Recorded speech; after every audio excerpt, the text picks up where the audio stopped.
What's up, guys? What's up, guys? I forgot to tell you guys that obviously, with the summer starting, I will not be able to do like a daily live stream during the week anymore. I will do them whenever I can. But with some of these tournaments, like we had the MPI uh, up at Lake Point, I think started Thursday, so was up there the whole like end of the week, and then we have like the PG Junior National at East Cobb that's already started basically, or starts tomorrow. I mean, really gets going tomorrow, but it's people are already in East Cobb and in Atlanta now for it. So there's just like it's kind of the start of some of these bigger tournaments that are coming in, and then obviously there will be weeks where there's not a huge tournament going on, which will be fine.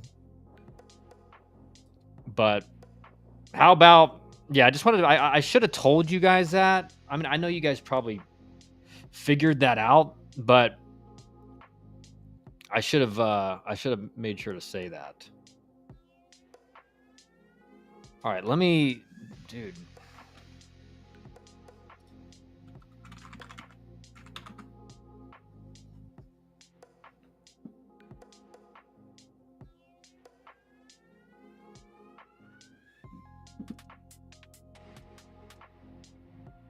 Yes, now it's big boy season. Let's go, Kyle. DSA, go. We can talk about DSAs for sure. I mean, it's just again that moniker is just basically the grandfathered in player. You know, it's the grandfathered in player or the 25s who had like a scholarship signed, national letter of intent, like financial aid agreement, and then we're cut from it or something like that. So that only applies to guys like that. So there's nobody in high school will get that. Again, I've already talked to a ton of schools. Like, I mean, I was just up at Lake Point just talking shop with a bunch of different schools and obviously on the phone and everything. And like basically a lot of schools are like, Kyle, I'm pulling the UCLA game up 1 second. Where's my volume? There we go. I can turn it down. A lot of schools are basically saying, we don't even care if we have a bunch of grandfathered in people. Like, schools telling us we have to stay at, we're going to be at 34. Like, we're not going to have a whole bunch of people just because they're grandfathered in. So don't assume because guys are grandfathered in that like they're going to be able to stay where they are. That a lot of schools have told us like we're still going to be cutting people even if they're grandfathered in. But what a shitty ass event! Truthfully, never been more disappointed in a perfect game in my life. What a disservice to the players and the coaches, because we both know college coaches aren't going to be at the junior nationals. They're trying to get kids on visits for the portal, or they're in Omaha. Yeah, it's a great point, Canes. That's exactly what the priority is right now. Bark's here for a few. Thanks for a heads up on the daily show. Yeah, no problem. Yeah, I'm still gonna like every time I can do it, I'm going to do it. But we may just, again, like we'll if the schedule fit, we'll maybe have to shift times or whatever. But I'll obviously make an announcement if that's something that I'm gonna do. But I will be, it's just again, this is like the busy season for me and in elite sports advising. It's just this is the time of year where we're grinding. Like we're out watching games. We're out at 200 degrees at Lake Point.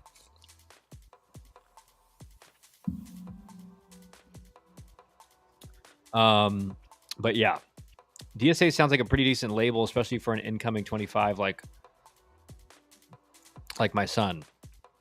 Yeah, no, I mean it is. Hey Zach, just wanted to come on and say congrats to Georgia Tech for James Ramsey being promoted to head coach. GT is in good hands. Yeah, agreed. And yeah, I thought I was going to see him out at Lake Point. I figured he'd be out there kind of making a victory lap, but I didn't see him. He must be grinding the phones. I did see Shulman out there right when I was walking in. He was walking out.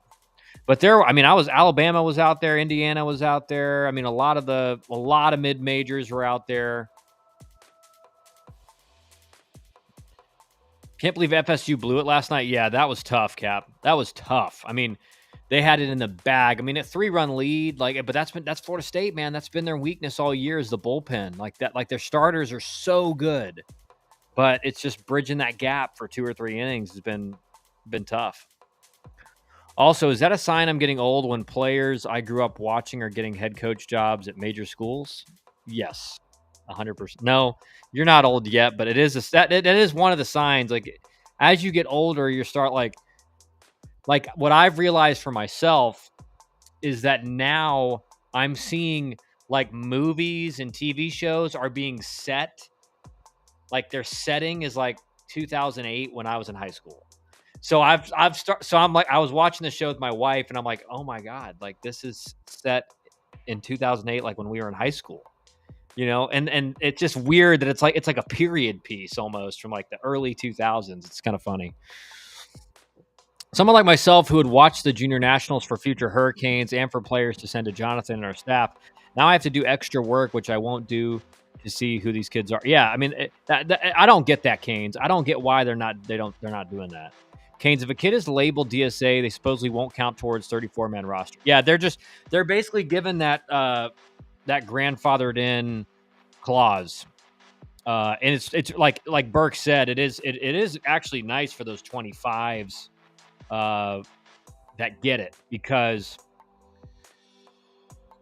like it's almost like you have a young guy who you could project on. Like they're going to be schools are going to be more susceptible to be like, let's keep that kid because he could be good in a year or two. They're not going to do it to like the senior that they don't need. They're not going to keep him.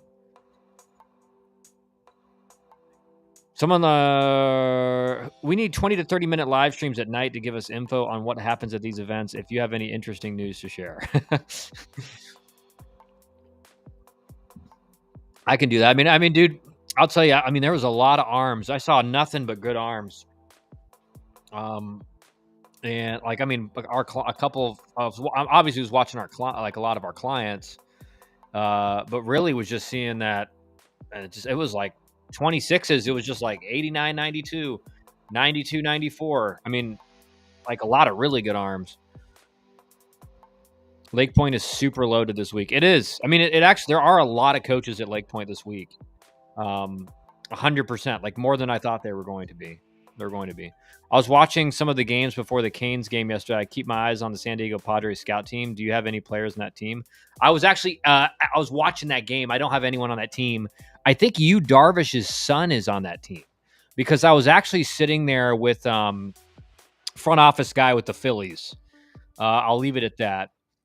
And we were talking, like I've been friends with them for a while, and we were talking, and I'm like, dude, is that? I'm like, it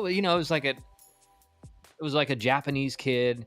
Last name, it had Darvish on his last name, and I'm like, is that Yu Darvish's son? And he's like, yeah, I think it is. He's like, I'm not kidding, I think it is. But yeah, that team was stacked. That's like the South Florida ex-national team. Georgia Tech needs some arms. Yeah, they do. I'm liking the hat. I know those guys at... Dude, these hats are great, by the way. These hats are great. I'm actually ordering... I'm ordering some for my guys that work for me or work for us, and so it's gonna have like ESA on the front, because these are like so nice. I mean, they're just like everyone says they like these hats, and they're really good. All I saw at Lake Point was great arms. I was paying attention to some 27 arms from Vegas. I know we liked 27 arms are around 88 to 89 right now. Yeah, that's a. I mean, if you're at like 80, if you're at like can touch 90 as a 27 right now, you're in a good spot. All right, because you just project a little bit, right there. Josh Jordan was not at Lake Point, and it's funny, Canes, you bring that up, because I did talk to a few guys, and I was like, I wouldn't be surprised if like Josh Jordan's out here and he's gonna like fly back for the game soon, because that guy never sleeps on the recruiting, bro. I told you guys the story, but I think last year in Hoover, in the middle of the season, it was like a Wednesday. There was a I can't remember what month it was, but they were still playing. and I'm in the middle. I go out to Hoover for like it's a pretty like nice tournament, but a guy I'm working with is playing there, so I'm like I'm just gonna go catch a game, stay like be there a few days, see if I can find any other good players. And like lo and behold, I walk up to the field, and it wasn't even at the Hoover complex. It was at like one of the high school fields. It was at the Hoover Bucks field, and I see like purple hat, like purple and gold. And I'm like, Josh, what are you doing here? And he's like, dude, he's like, I'm fly in. I'll catch a few days of games and fly back like for the weekend. He couldn't be at two places at once. Yeah, I guess not. Walking Phoebe on a loop. Likely will join in a bit. Nice, Dust. I got them and Houston hooked up. They've done some baseball specific hats.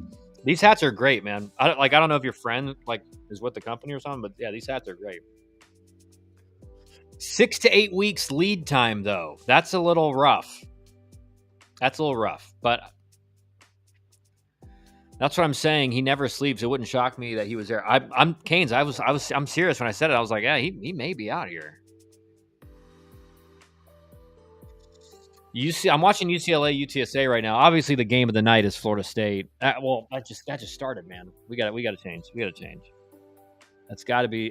Can someone check if the Florida State Oregon State game has started yet? Palm Beach Classic is a great event this week. Went to a game today. At least 50 D1 coaches out there. Yeah. It's more right now, really, the big thing is obviously the MPI at Lake Point is really big. There's teams from all over the country. You see a lot of the regionally close D1 coaches out. So whether it's like Wofford or it's like Georgia Southern or Mercer or I saw off the top of my head. The biggest school I think I saw out. And again, I don't see everybody, but I saw Alabama out. I saw Indiana out, Georgia Tech. I didn't see UGA out.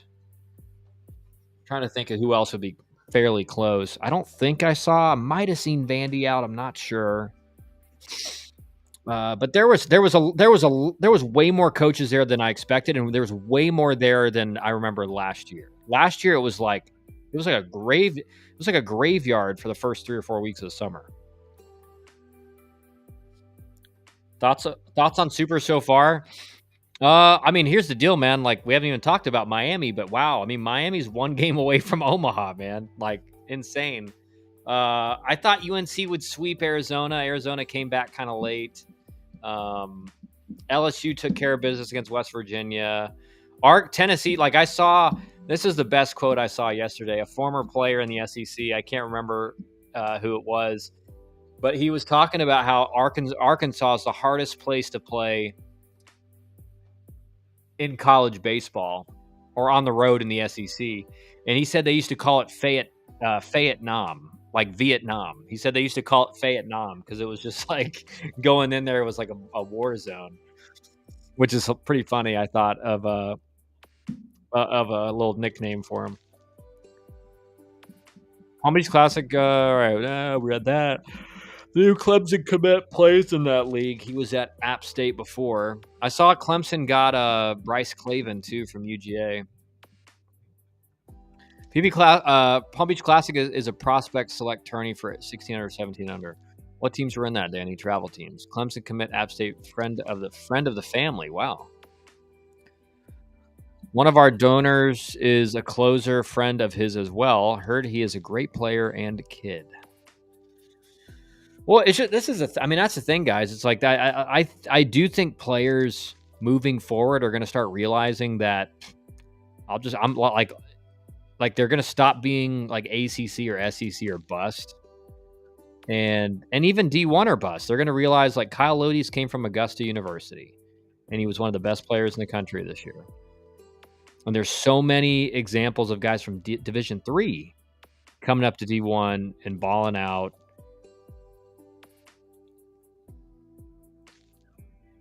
I actually heard I was talking to Corey Keene, so Yale's recruiting coordinator.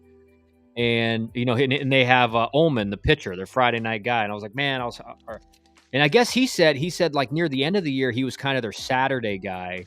because they had another guy who was also like through 92, 96 and was just pitching even better than him. But he told me, he goes, Kyle, he's like, you wouldn't believe it. He said Ullman in the fall, in the early spring, it was like he couldn't get a guy out. Like he did not look good. And then all of a sudden, like a couple weekends into the year, it just clicked.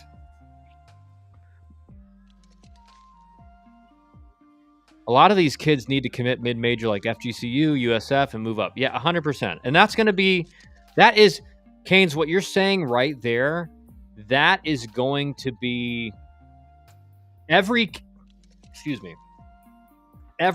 mindset about 2 years from now.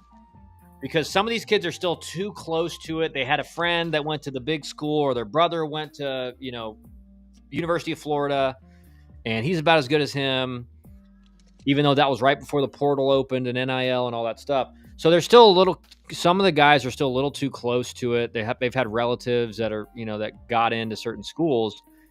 But a couple years from now, every kid, that is going to be their mindset. Their mindset is going to be, I'm just going to go to a mid-major or D2 and develop and work hard and try to get to where, maybe a bigger school. Like that's just going to be the system.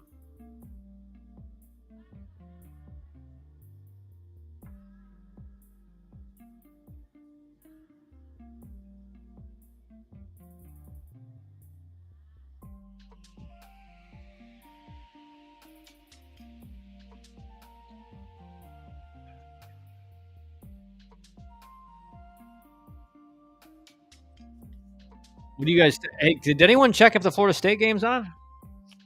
I see it already with a kid like Brady Bowman from STA. Danny, his dad played at the U. His son will start day one at USF and then move up. Has anybody checked the Florida State Oregon State game? Certainly, that's on, right?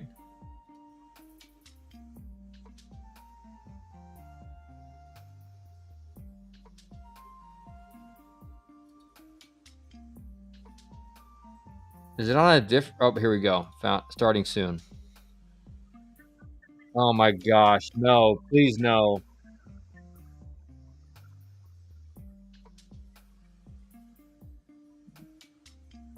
I clicked on it. It said Oregon State. You guys don't even want to know what I clicked on it. It said Florida State, Oregon State starting soon.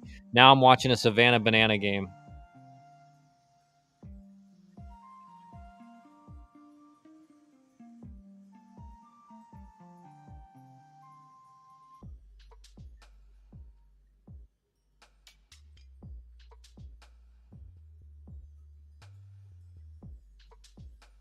Question to you now, Kyle, about Ramsey.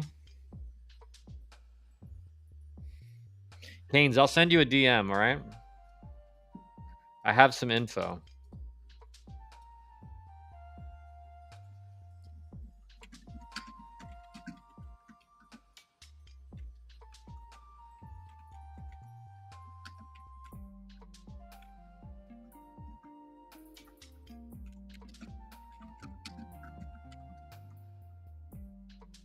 I just sent you a thing. What does he need to do to get over the hump? What do you think is holding GT back from winning? It's what Nancy says. It's everyone knows. It's just Georgia Tech since really for the last 6 years. If you think the last elite start, like really good not starting pitching, but just pitching in general, there hasn't seemed to be a complete pitching staff at Georgia Tech in the last.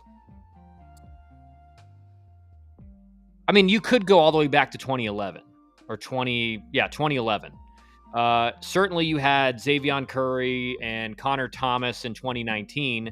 I don't know as much about the team's bullpen at that point, but they had 2 or 3 guys that end up pitching in the big leagues. But in 2011, we had 4th rounder on Friday, 1st rounder on Saturday, 10-year big leaguer on Sunday. Closer was pitched in the big leagues. And then bullpen, you had like 3 or 4 bullpen arms that all pitched to AAA. So you had just a complete bullpen, pitching rotation, everything.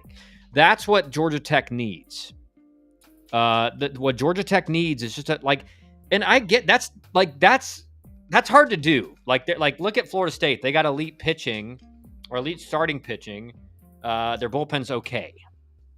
So you don't need a complete pitching staff, but you want to try to be elite either out of the bullpen or out of the starting rotation. And the bullpen to me was kind of a paper dragon this year because you did have Patel and Payton. But if if you got past Patel and Payton, there was not a whole lot of fire coming out of that dragon's mouth anymore. And so I just think they just need pitching. I mean, they just need to try to get as much pitching as they can get. The offense is probably going to be the best offense preseason probably next year will be Georgia Tech. And there's maybe a few others, but Georgia Tech certainly will be one of the best. So you don't really need hitters. You just need you need arms. Yo, what game we watching, fellas? Well, I'm waiting. I mean, God, man, I'm waiting for Oregon State, Florida State, and I got a Savannah Banana game on, and like I clicked on it, it didn't even say why that's what it was, and then it loaded into that.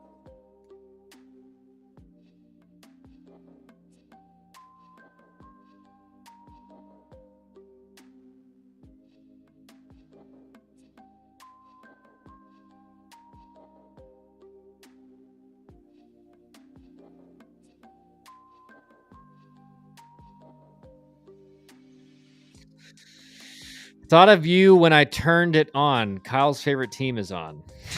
It's been a while since we've had a full pitching staff. Yeah. And that's like, there's not many teams in the country. I don't want to, I want to make sure I contextualize that correctly. There's not many teams in the country with a complete pitching staff. It's just a matter of you got to have one or the other. In my mind, you have to have either a very, like, not even elite, just very good starting rotation. Like, look at Florida State, elite starting rotation. Their bullpen's okay. Like, their bullpen's okay. Or you don't, like, look at Duke. Duke doesn't have a very good starting rotation. They've kind of mixed guys in and out, but their bullpen is really good.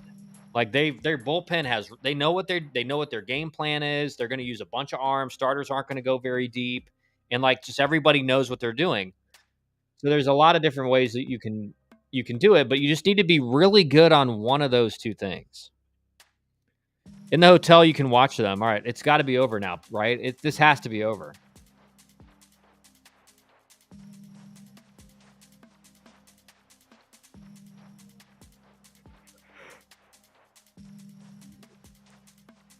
I don't think anyone has that truly. I mean, it's definitely harder now in this offensive era. Like, don't get me wrong, it's definitely harder. And again, you'll talk to pitching coaches and they'll tell you, like, you know, these balls are flying like Pro V1s, and even more so in the regional. I mean, Super Regional seem to be going flying pretty good in the regional too, or Super Regional. Miami has guys. It just depends who has it today. Yep. Hugas today didn't have it one bit, but the bullpen did. Fisher, Walters, Evans found a way to not allow more runs. Yeah, they did a great job. Sorry for the delay. Something tripped my breaker in the lab, apparently. Wow, that's unfortunate. Wasn't that storm that came through?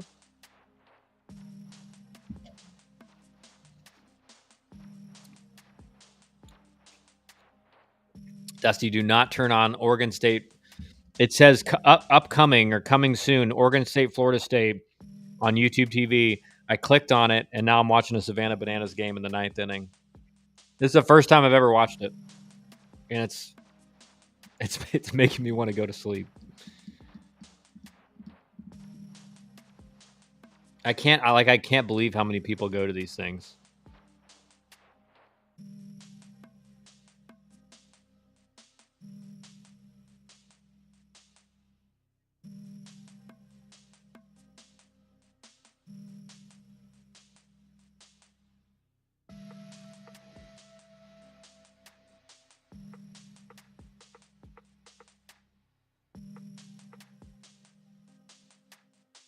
Perhaps, I don't know, where are we at? What's the crack? Where the hell is FSU? I'm trying to find it. It might be on ESPN. Let's see if it's on ESPN. Yeah, I guess. Oh yeah, it is on ESPN. It's on ESPN. Thank God, I don't have to watch that anymore. All right, here we go. Wow, Jamie, Oregon State scored in the first.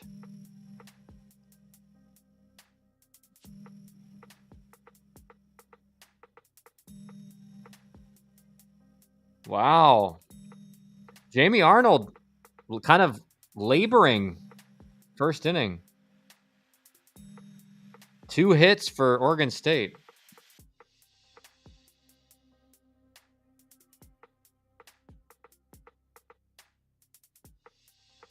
And it's like the broadcast is messed up or something.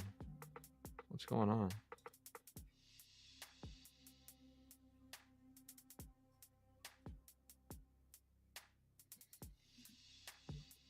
Cuvée was 0 for 11 in 3 games before the home run. Yeah, that was big. I mean, that home run was massive. So hopefully Canes, he's back for tomorrow. I'm pulling for Miami, man. I'm just hoping, like, it now with Auburn getting swept by Coastal. I think you have what, 2 possible SEC teams now in Omaha? Is that it? I think only, or maybe is it? Yeah, it's only 2 possible teams because there was only 4 SEC teams in the Super Regionals. Auburn eliminated. Tennessee and Arkansas play each other, and then LSU and West Virginia. So there will only be 2 SEC teams in the College World Series. That's crazy. He said Oregon State beating an ACC team to get to Omaha is nightmare fuel for Kyle. Yeah, I mean, golly, man. I mean, if they hadn't just blown that 3-run lead in the 9th last night, man. Think Auburn was surprised by Coastal? No, I don't think they were surprised. I just think Coastal, like, I think people from outside the game are probably surprised by that. But I don't think Auburn was surprised by that. I think they knew they were getting a really good team. Like Coastal can really pitch, and they got some really good. Caden Bodine, catcher, is like very good. They have some really good players. Yes, 2 SEC. It'll be Arkansas and LSU, probably. Although I do have a few friends on staff at Tennessee, so I will pull for them. Don't worry, ESA family. I'm back stateside. Wow. Went to a Bananas game in Miami. It definitely isn't good to watch on TV, but in person, I understand why they do well, especially with young kids and families and non-baseball people. They put on a good show, but it's obviously not baseball. No, I understand why certain types of people, like, I bet my kids would love it. I would be miserable sitting there. You know, it'd be like every time the guy's coming down, hey, give me another, it'd be like, get me out of here. But I understand it. And I understand it's like kind of the Harlem Globetrotters and everything like that. Unfortunately, I don't know. We'll talk. We don't need to talk about it, but you guys know what I think about it. They put on a great show, Danny. Ponder, go back to Italy. You've done your part.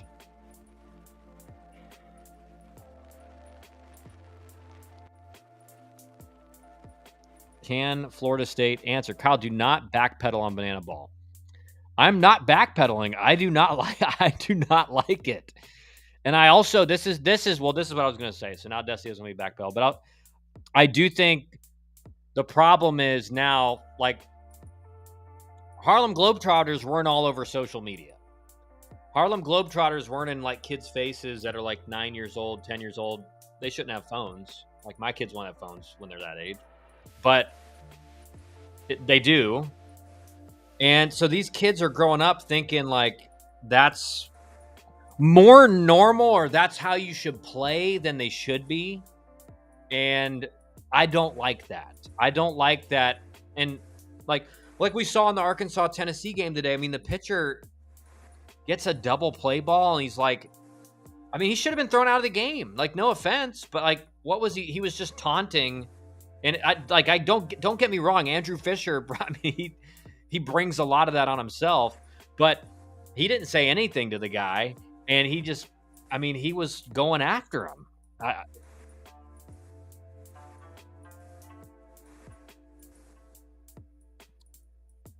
I can't afford more Italy time. Not all of us are silver spoon like Dusty and Kyle. Yeah. Yeah. I've been over to Italy one time in my life. Yeah. And it was like 3 years ago, 4 years ago. I'll tell you what it was. My dad, Red Sox won the World Series. This is a true story. My dad was staying in a hotel up in Boston because he worked out of Atlanta, but obviously he was up there for the playoffs. That hotel had like protests going on outside for the entirety of the playoffs. So my dad racked up like they 5x'd his points for any nights you stayed while the protests were going on. And so he paid for every hotel we stayed in Europe with those points. It's more fun to watch than the Braves right now. What do you mean, no offense? He absolutely should have been tossed. In fact, offense. Yeah, he should have. And the fact that the umpires warned both dugouts after that, I can't believe Vitello didn't get. I mean, it's the first game of Super Regional, so he can't get thrown out. But I actually thought he would be more animated because they're like, what was the reasoning for warning both dugouts? He doesn't get thrown out, but Duke's guy does for holding the hard hat in his hands outside the dugout. Well, you know what? Duke won, so like he's back in there tomorrow. But that is ridiculous. I mean, I can't believe that. I can't believe that held up. I thought for sure that would get appealed. The NCAA would be like, yeah, that's kind of dumb. And you know what Tennessee should have done after that behavior? What should they have done, Dust?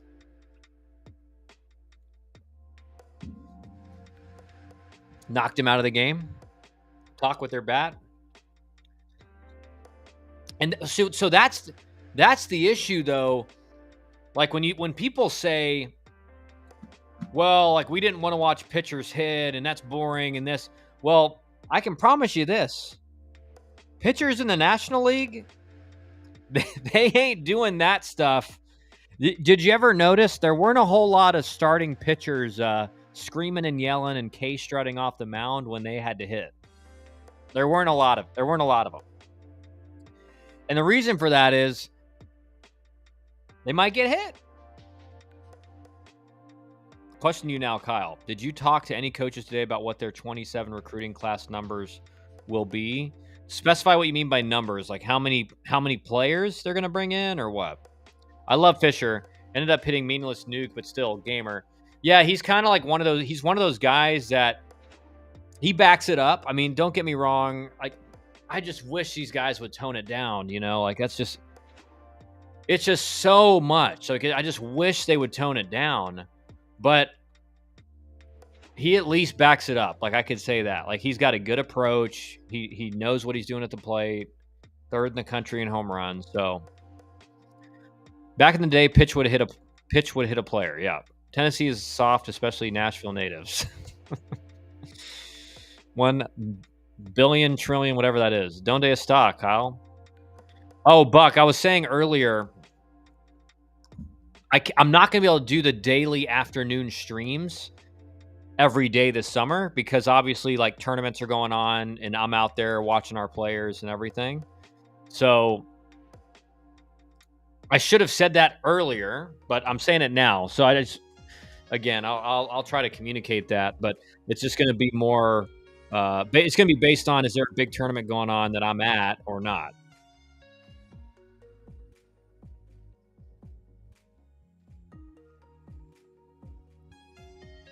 Oregon State was FSU 0. Yep, I'm watching it now. What type of players do you see at school like Georgia Tech recruiting? Position players and pitchers and numbers.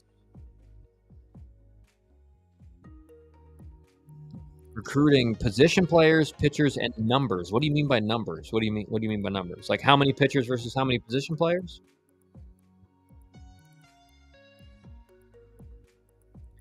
And the same question for a school like Miami: how many position players and pitchers? I mean, it'll be less. The thing is this: there's still like it's approved, but there's going to be a lot of lawsuits. There's going to be a whole lot of things going on. So it's not. Everything is not concrete yet. That's the thing.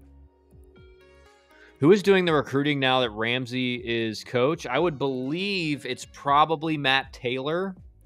I haven't seen any announcements, and I haven't talked. I ran into Shulman at Lake Point. He was walking out. I was walking in. We waved and said hi, but I have not seen the official title changes for the coaches. So I don't know. I would assume it's Matt Taylor. I could be wrong. Golden Spikes winner, Eloy Lodis Doyle. Lodis 100%. Lodis 100%. He plays shortstop. Eloy you could see too, though. I could see Eloy. I think Lodis or Eloy. Because I think Liam Doyle, I think he's been really good.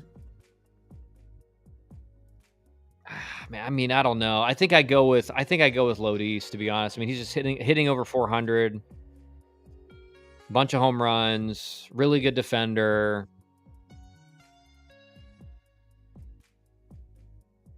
The full question is lower. Scroll down. Okay, I'll scroll down.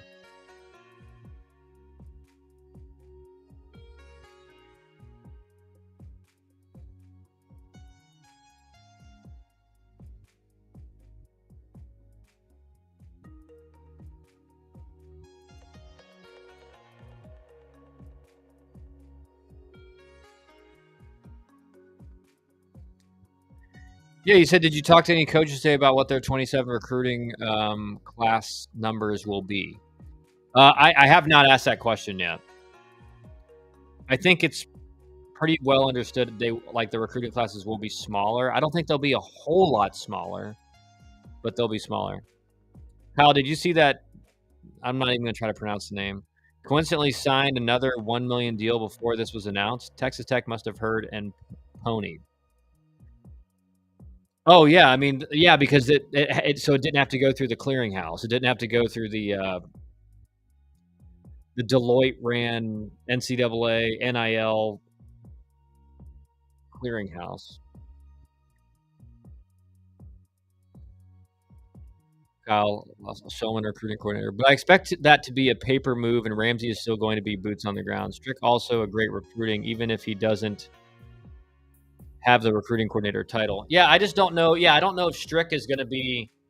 Yeah, I mean, it could be. I guess I don't think it'll be Scott. I don't think it'll be Strick. There's so much to unpack in the settlement approval. The Athletic had 2 long-form articles today, brought up a bunch of interesting aspects, including player deals having clawback provisions. And yeah, I mean, it's for injuries, poor play, leaving, etc. It's definitely interesting, Buck, the new world that we're about to step into. I know I missed a stream when they announced the Georgia Tech staff change. I'm thrilled. The huge piece is Strick, associate head coach. Yeah. Yeah, I think that is a very valuable dude in the dugout for many reasons. He's very good with catchers. He picks up stuff from the dugout. When we would play Georgia, DH would always be like, "Hey, Ren, keep an eye on Strick. Keep an eye on Strick over there because he'll pick something up." No, Kyle, I am telling you, not asking you. Shulman is the recruiting coordinator. Oh, okay. Okay.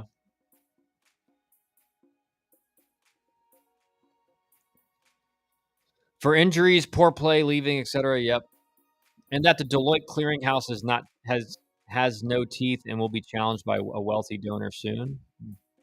Get him, Dusty. I saw Strick working the portal guys on Friday with my own 2 eyes. Yeah, I know. You told me.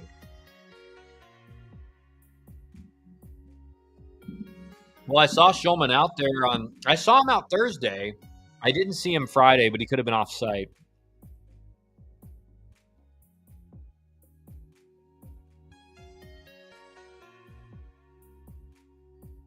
I think Arnold just kind of goes full 37 pitches in the second inning with 1 out. So he threw a lot of pitches, guys, in that first inning.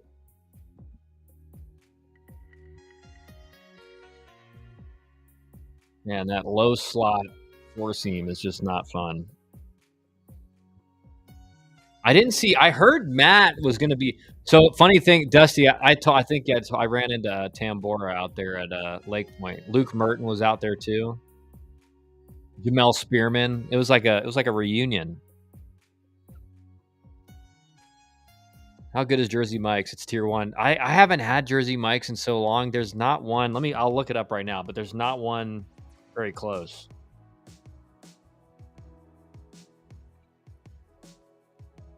Never mind. There's one 8 minutes away, and I've never been to it. It is, but Jersey Mike's, that club sub, man, that thing is oil and vinegar, salt, pepper. Wow, there's nothing quite like it. How many players will you have at the PG Junior Nationals, and how many players are invited? We'll have a good number of players there. One of my guys flew in, I think today. He flies in today, or he flew in today. Also, how much does it cost to go to a PG Nationals if they do invite you? Yeah, it depends, I guess. Like what they'll do is it's usually like $500 or so. It's probably more than that now. That's what it was when I was playing. I think it's closer to like 1,000 maybe. But the high ranked players, they want those guys to come because then they market that those guys are coming. So they get them for free, and then boom, other people come. It's live or die with Arnold here, I think. Unless it's hit the bed, he's got to give you the full quota. Yeah, I think so too. And this ain't good. This is not a good start for Arnold. Not looking great. We go to Jersey Mike's every Monday after the gym. Nice, Nancy. Canes, if you're good enough, it's 0. Yeah, Nancy is the MVP of this chat, just in general. Dusty, Jersey Mike's is Sun's post-game go-to. Well, what's his go-to, Burke? That's the question. Guys like me and Kyle have to pay full tuition. Actually, truth be told, Kyle didn't get the invite.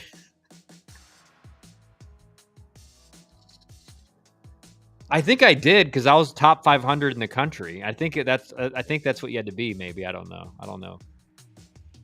Maybe I wasn't good enough to go to PG National. I think it's different now, though. I think they just they still invite a lot of kids that aren't like great. So Jacob Lombard isn't paying? Probably not. Dusty, you ever pub sub? Oh yeah, we pub sub all the time too. Well, me and Dusty there was a Jersey Mike's right when we lived in the, we called it the Ish Box, for lack of a better term. Dusty will say the real term in the chat, I'm assuming. And we had a Jersey Mike's, like literally walking distance down the road. We would go there every day. And Mott would come with us usually. Oh no, Dusty and Kyle are going to become DJT and Elon? No, not true. He's probably right, though. I can't remember. I feel like I did, but I can't remember. I feel like I got the invite, and I think my dad was like, "That's dumb. Like, don't go to that." I think that's what happened.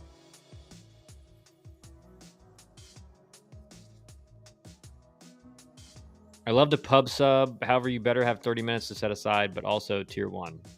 Yeah, that is the most frustrating thing about public subs. You will sit there, and there's like one or two people in front of you, and it will take 30 minutes to get a sub. It takes forever. I don't know why. Go to ESPN, Dusty. Just go on the ESPN app or whatever you watched all the other games on all year. Because I got the bananas game wouldn't go away. Like, it was just like they were doing all these stupid tricks and stuff, and it like.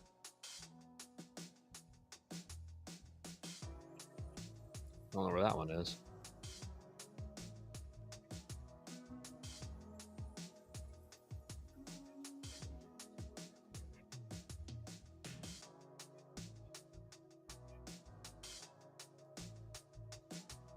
I mean, Devin Travis has to be one of the worst analysts I've ever listened to.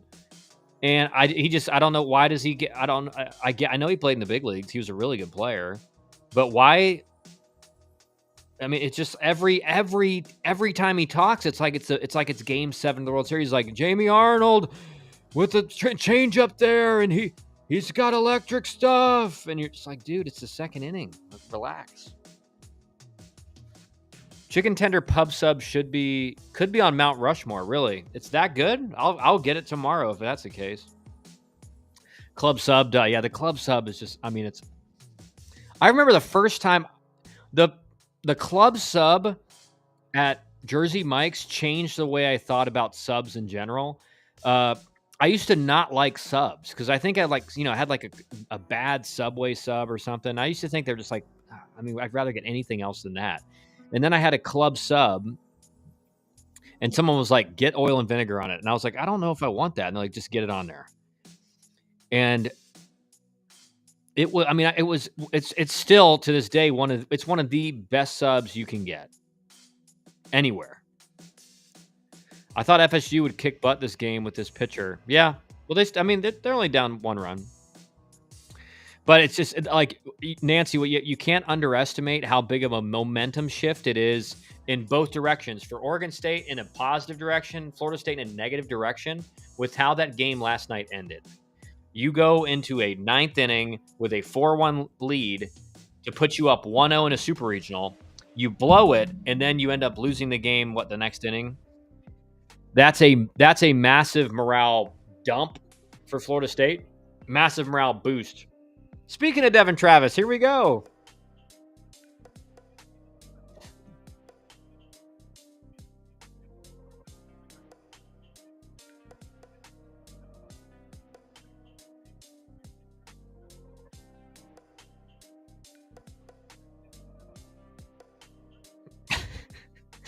I mean, did he have to say Jamie Arnold 5 times?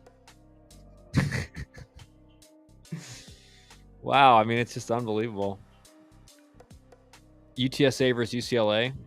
Club sub is the champagne of beers of subs. It really is. I mean, there's nothing like it. I mean, it's magical. There's no other way to describe it. It's like the perfect amount of mayonnaise on there.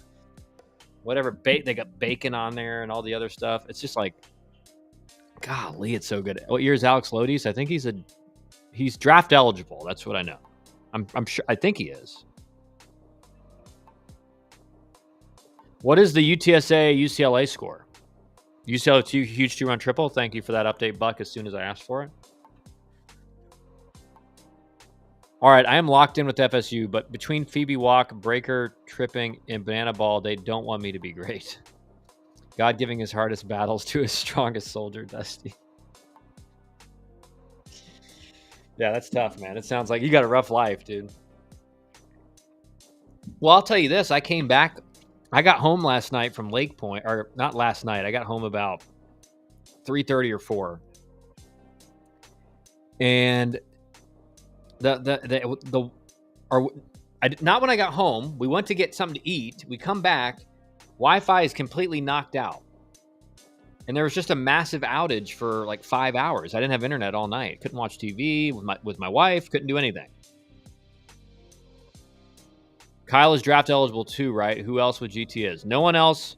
No other hitter is draft eligible, Nancy, besides Kyle. I think you have some pitchers. Listen, I couldn't. This would really surprise me. If Brady Jones is draft eligible, I would be very surprised if he gets drafted. But what do I know? Maybe I don't know anything about baseball, even though I kind of predicted how he was going to pitch in the regional. But that would surprise me. Because I just don't get why Brady Jones is let me explain to you guys this, and this is no knock on Brady Jones. Like he had a fine year, but you got a below average fastball at the major league level. You have 30 command. Maybe your slider's average. Maybe it's a 55 slider. I'm just like, tell me what I'm missing. I don't see how any of that tracks with we got to draft him.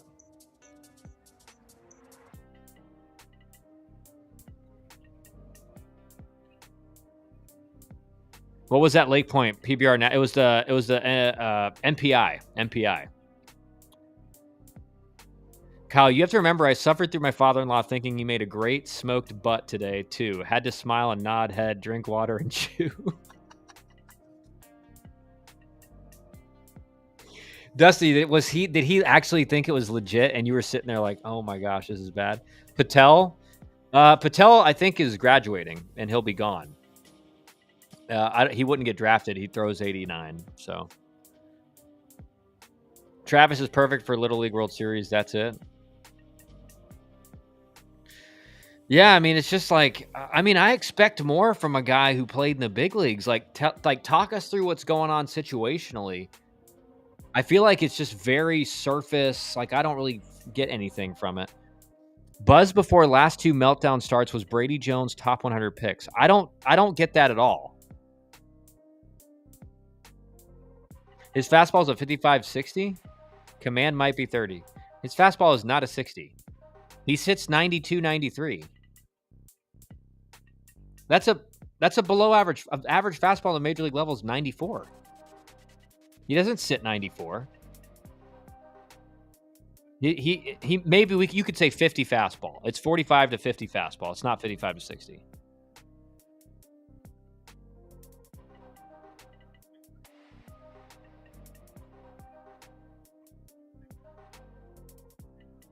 And you know how it is, Dust. I mean, in a professional, in a double A or higher strike zone, that guy's not. He's not. You're just auto take until you walk. I mean, there's just. You have to remember, it's like they wanted Devin Travis as an analyst over some other ones. Yeah, no.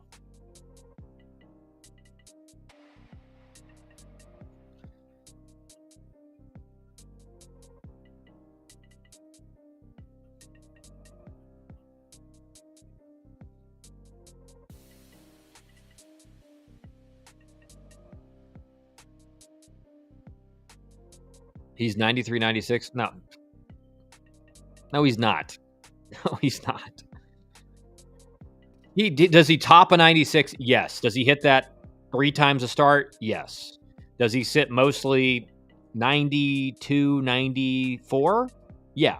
So his average fastball is like 93. So was Lake Point, like you said, few college coaches due to being locked in on the portal in June? Not really, Buck. There was more coaches out there than I expected. Now, they were like seriously locked on 26s for the most part. So I think I think what, and I was talking to a few of them, and they were, they had basically a few coaches are out at the portals, and a few are out at watching like the summer leagues, and a few are out high school tournaments. But there were more than I expected. I will say that there's more than there were last year. There's a football recruit on his official visit this weekend and is also a baseball player. Supposedly Ramsey was going to meet with him. Wow, Nancy. Inside info, Nancy? You got the scoop for us, Nancy?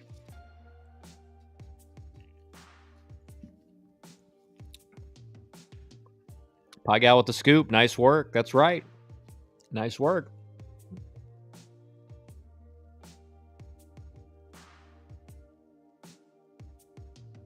Nancy bomb. Yeah, I mean, it's like Kendall Rogers in here. It's Raj bomb, but it's Nancy bombs.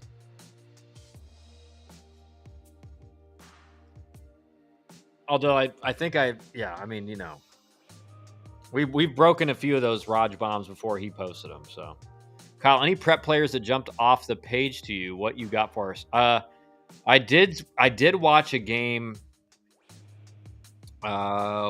Shortstop for,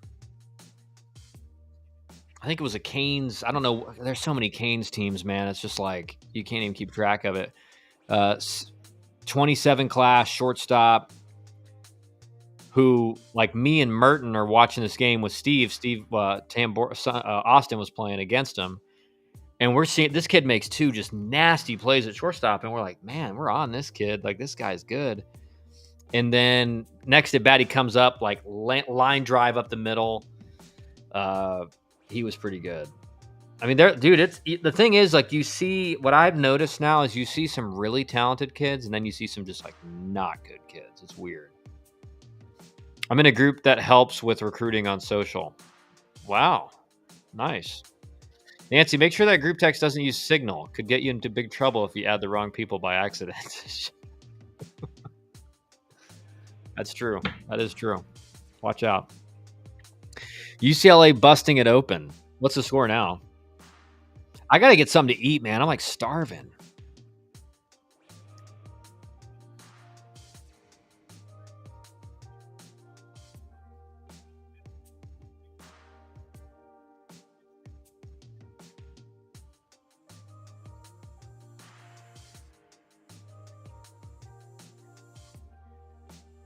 They are willing to take their hits with bunts when the defense allows.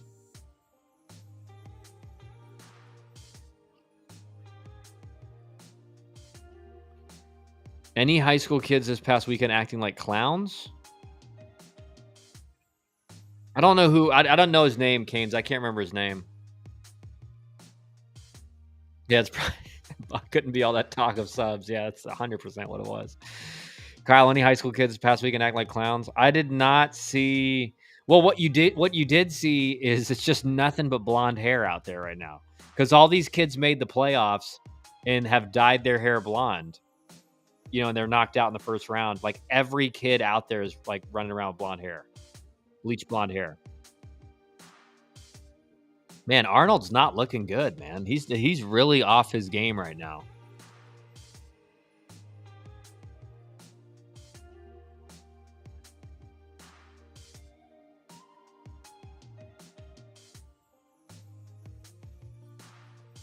They can't put the current score of UCLA UTSA up there on the board.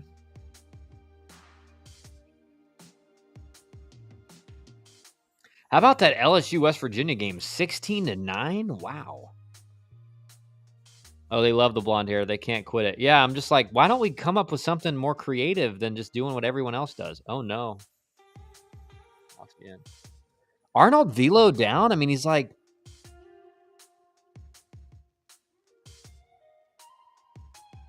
I mean, he's like, what, 93?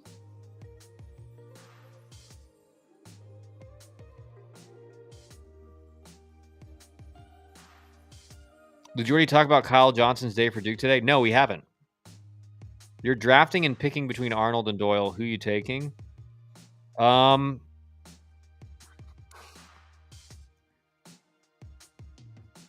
only thing I worry about with the thing you worry about with Liam Doyle is I think he pitches off. I think he throws like 70% fastballs, and the question is, he doesn't have quite the command that Jamie Arnold has,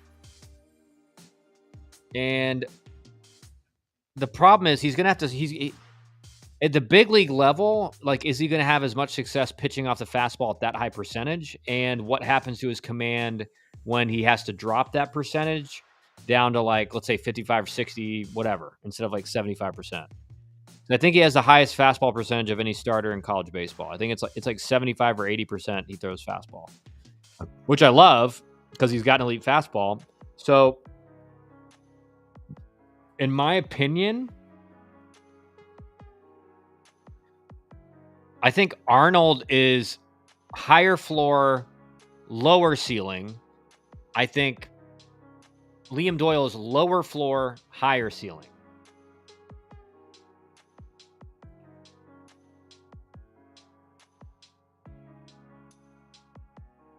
So it depends on what I think. It's more based off what your needs are at the big league level. If you're rebuilding, does Doyle really latching onto his hard ass stick bother anyone who might draft him? I don't know, dude. You know these, dude, a lot of these organizations have a bunch of guys who probably love that crap.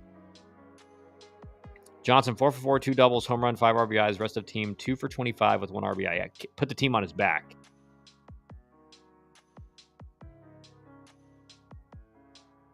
Because every time I've watched Jamie Arnold pitch, and I could just be catching him on a bad.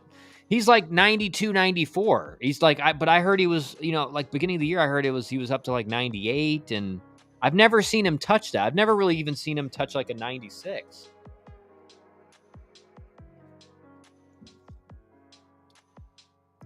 The dyed blonde hair looks kind of sus when they take strike 3 looking with runner on third with no outs. Yeah. Yes.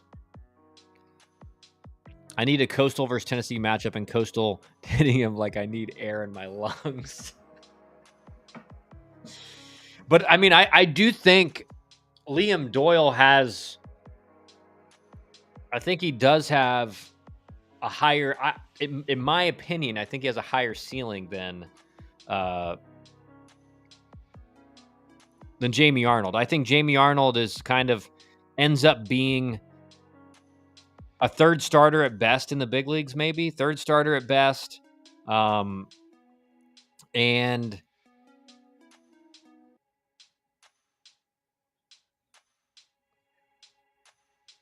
yeah, but I don't no.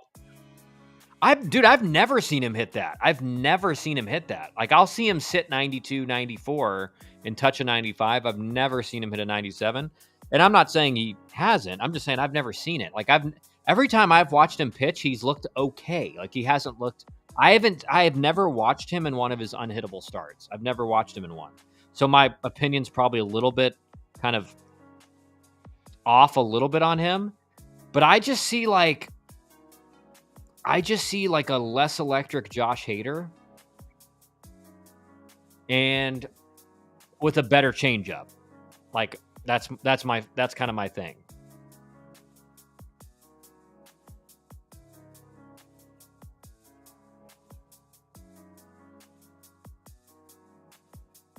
Bruins win. Okay.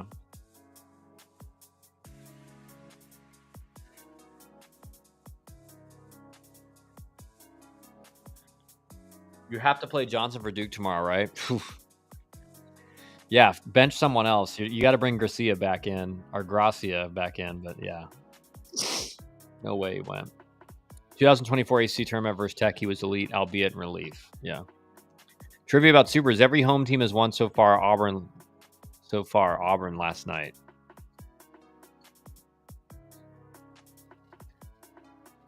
Yeah, he's not quite Josh Hader. He's not quite Chris Sale. Like, he's not.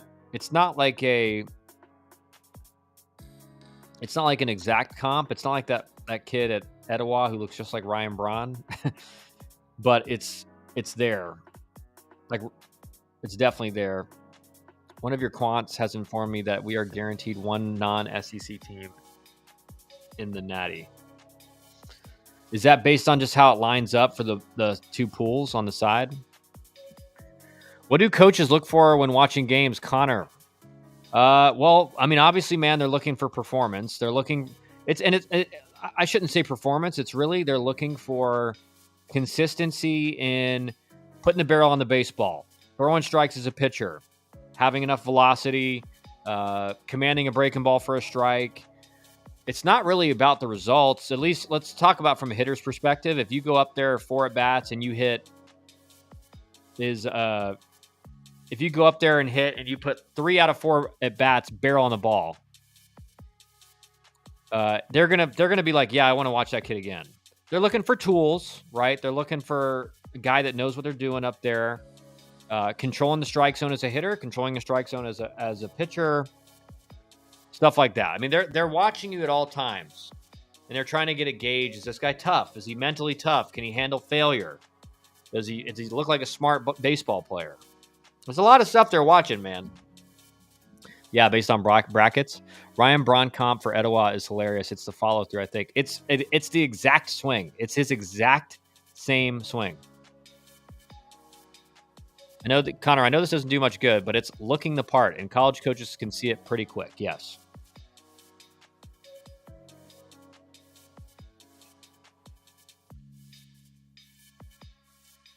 Dusty, I saw that kid from Etowah swing one time, and I was the one who commented at Ryan Braun, and now everybody's saying it. Because I saw it. Because I remember watching Ryan Braun take BP in big league camp, and I was like, wow, that is the exact same swing. And it just happens to be he's really good.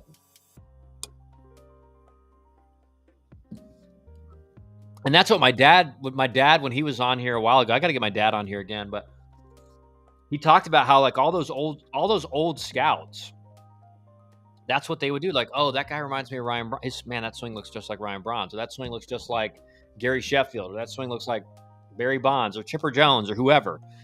Like they would see things in a player that reminded them of a former really great player, and that was an indicator that hey, that kid might be pretty good.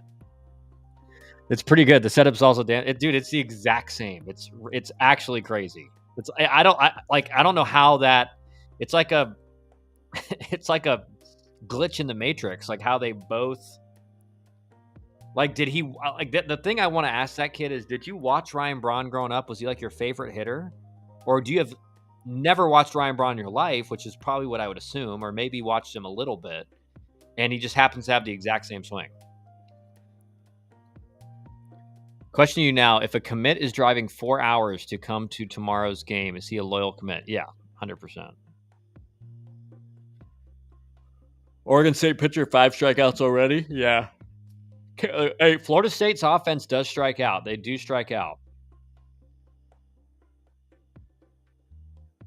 Yeah, dude, it's the best way to compare players. If the movement looks the same, chance they'll hit and pitch. Good chance they'll hit and pitch. What do us old school guys know? Yeah.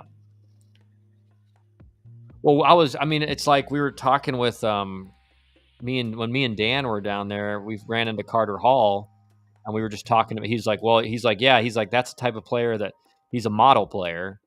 And obviously what he means by that is like the AI, like the computer models that all these GMs are using now. They're like, oh, the models would love him. And I'm just like, that's where our game's at now. Like we just plug it into the computer and it says, he's good.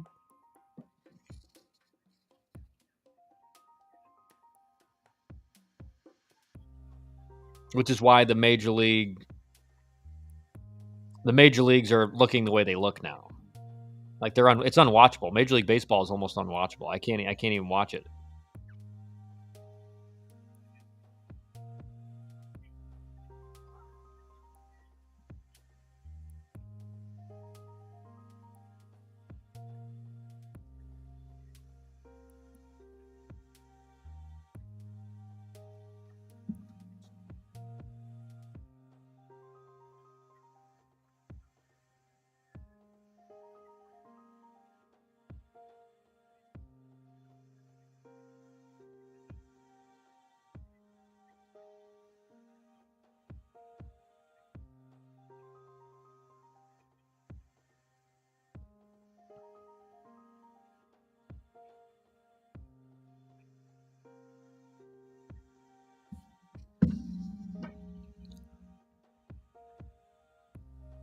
Nice new hat Kyle desperately needed. OSU pitcher dealing, yeah. I mean, Oregon State's got some arms, man. I'll say that. Haven't heard back. She's probably asleep, man, or at least trying to sleep. I might have to take a commercial break up there to go get some.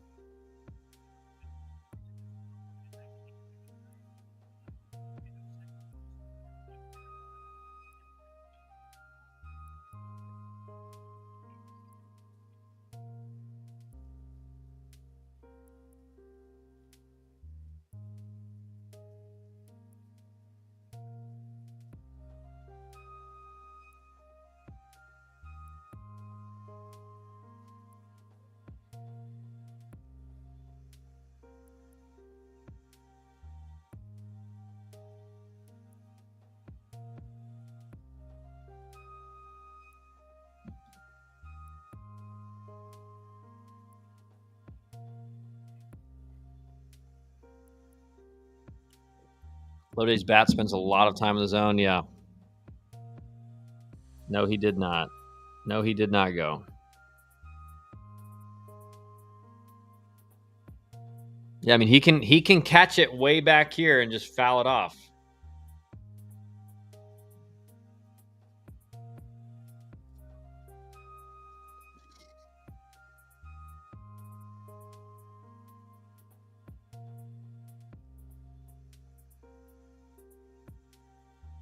Who's your natty winner? I picked UNC. So tomorrow's a big day for me.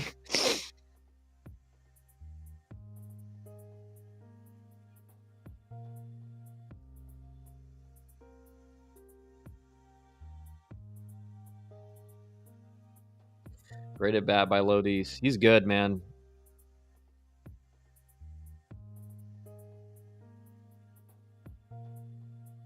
Like he's definitely his hit tool is significantly higher than his cousins. He just seems like in total control of the at bat, and a lot of times Kyle Lodis just seems like kind of like really swing happy, like just up there swinging at almost anything, and just kind of not disciplined, not as disciplined. Right, he still had a great year, but like when you're nitpicking between two guys that are going to get drafted high, like to me, Alex Lodi's bat is way more a safe bet than Kyle Lodi's. Travis' voice is just boring. That's what it is. Well, it's just weird. It's like monotone, but then he like tries to go like, he gets like tries to like hype his voice up too.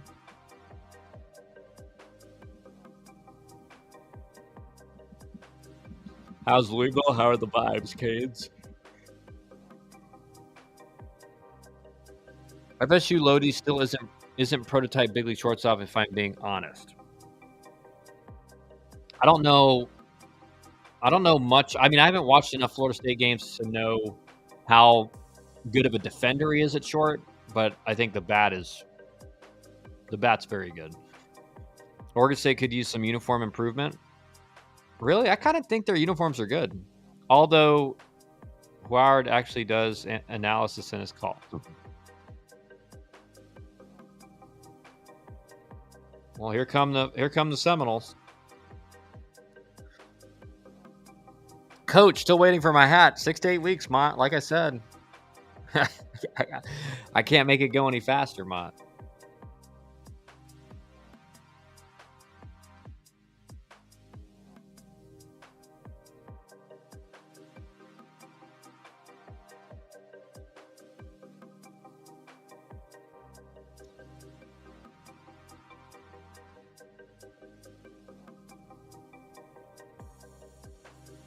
Tough loss. Like it's just, oh, he's just up there begging for help.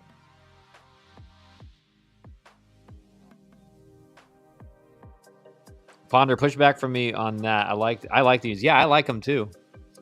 Nick Nodelman, sorry we missed you at MPI. Place was definitely loaded with schools. I was surprised. Yeah, I was pleasantly surprised. There were definitely more schools out there than I thought. Mott, can I get a new hat? Been asking for 2 years. Dusty, you have one of the legit hats, I think.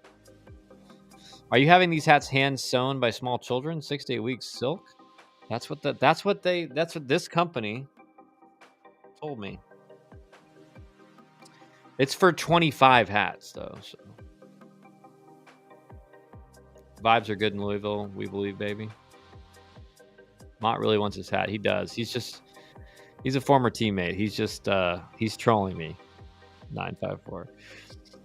Hopefully no rain so I can go home at 6 p.m. after the game. What did you think about LSU pitcher? Yeah. What's the design you Mott, you're getting that's timeout for Mott right there, I think. What's the design you making for those hats? They're not bad unis, just such a good program and could be more fun looks with their colors. Don't love the OSU on the hat though.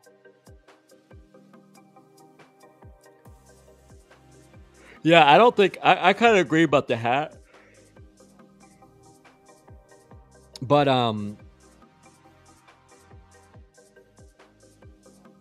I think they're like home jerseys in particular are nice. This is a big at bat right here. FSU is my favorite unis of remaining teams. I don't know if that's a hot take. They're just pretty. You don't like UNC's unis better?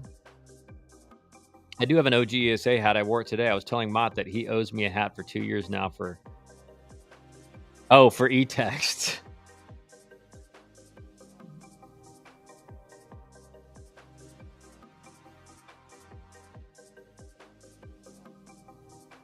They have beaver hats as well. Do you see the Pac-12 logo on their wall? Is it still up there?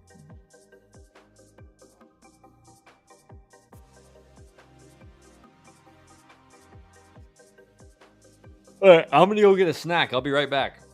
Do not leave. Do not leave.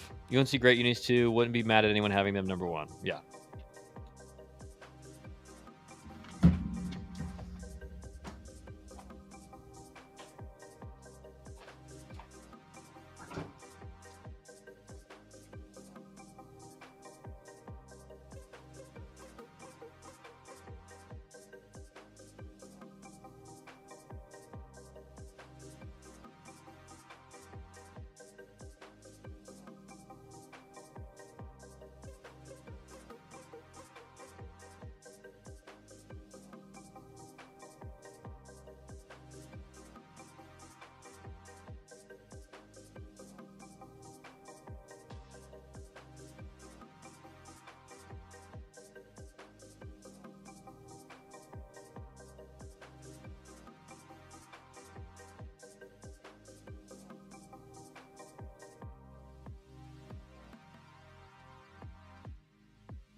All right, we're back.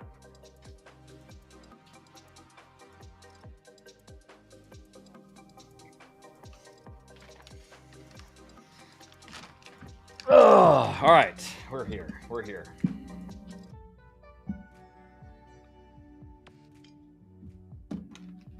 All right.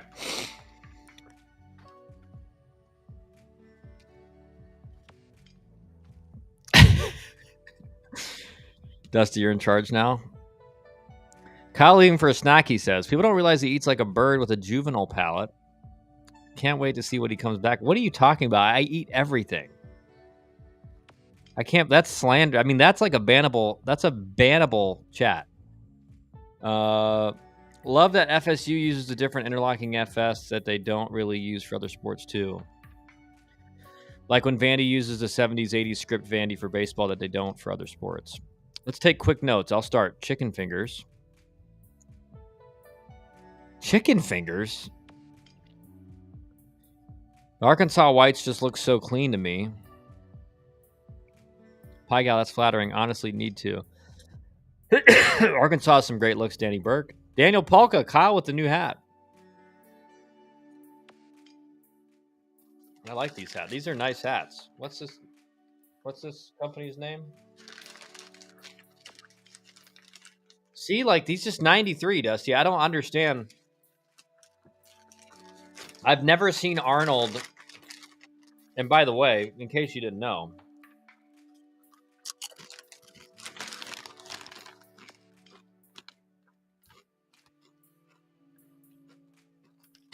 just some tortilla chips.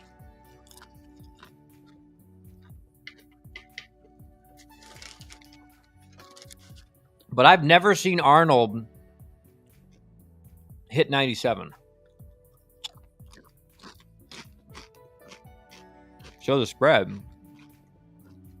I just got chips.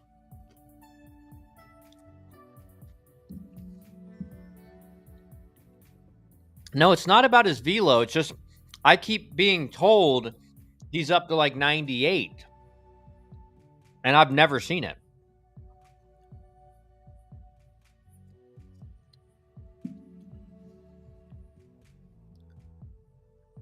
Where's Kane's at? He's got to be on the cloud 9.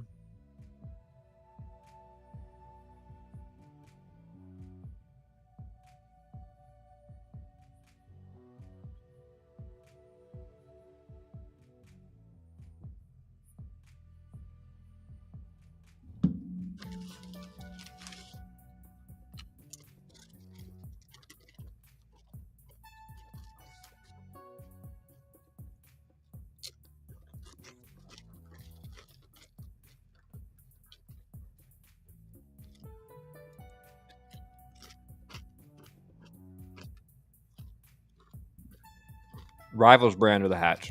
No rivalship.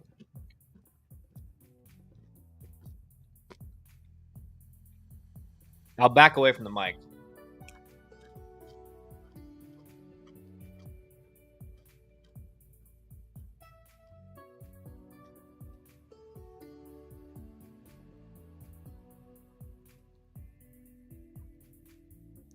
No rivals brand of the hats. I've personally seen him to 96 a few times. It's a really bad look. Like, can I not watch one game where the hitter doesn't stare? Like, what was he staring Jamie Arnold down for a couple pitches ago? What was that? Kyle's fallen into the trap. Doesn't care about the Mark Popes. Just wants velo. No, I don't. No. It's not what I said. Arnold sweating in Oregon. Didn't see that coming. Yeah, no, for real.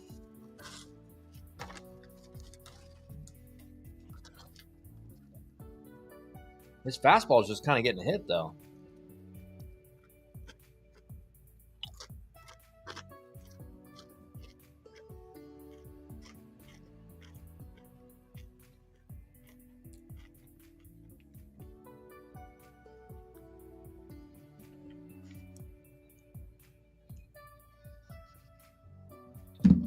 Kyle would have tried to wash out Greg Maddux in Double-A back in the 80s.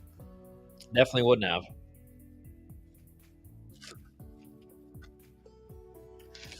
Like I'm being ganged up on.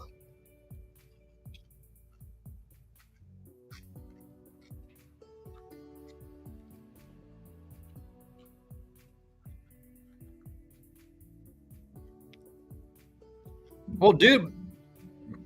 Oh, that's the best. Dudes cussing out the pitcher after they get walked who have like 3 home runs, then yelling at the dugouts too. Saw that every weekend. Almost spit laughed every time, dude. Like that was a mid-at-bat stare down, and then you strike out looking.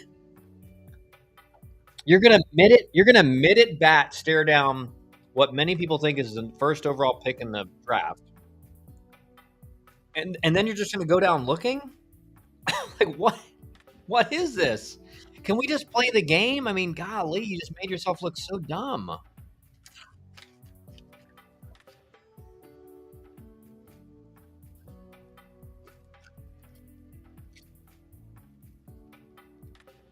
It just doesn't make any sense. It's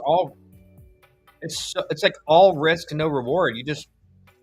You're facing Jamie Arnold. You stare him down in the middle of the at bat because you took a pitch for a ball, and then you strike out looking.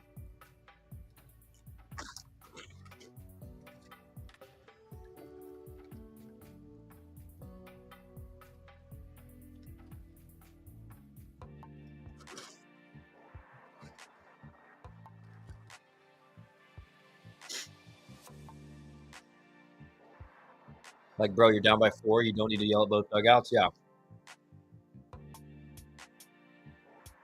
Time for a retweet. Thank you, Daniel. Thank you.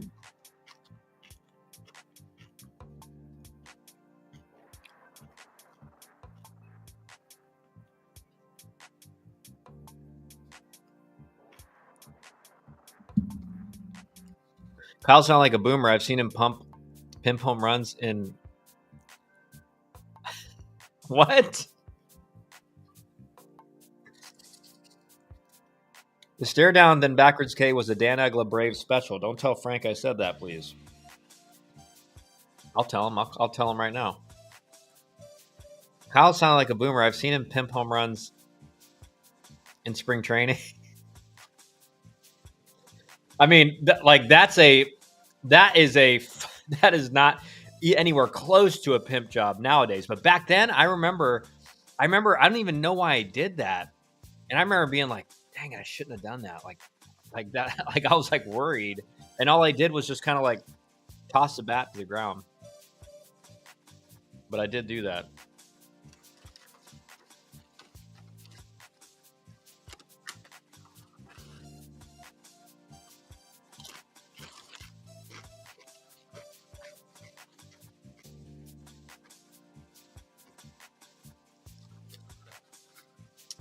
I did do that.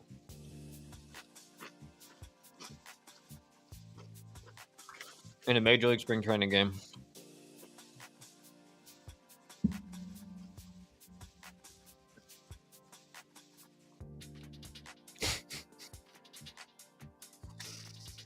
I definitely did not do that. I definitely did not do that.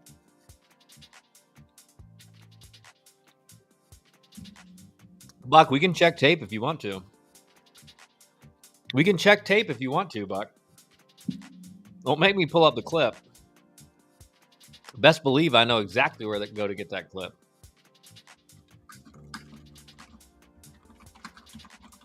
There's not many of them. That's why I know exactly where to go to get it.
Let's see here. Come on, Palka. We all know Kyle didn't hit home runs. He would pimp the drag bunt though. I was at that game, Palka. I can confirm. Kyle, are you able to pull up live FSU game? Are you talking about put it on the screen? I would get copyright issues.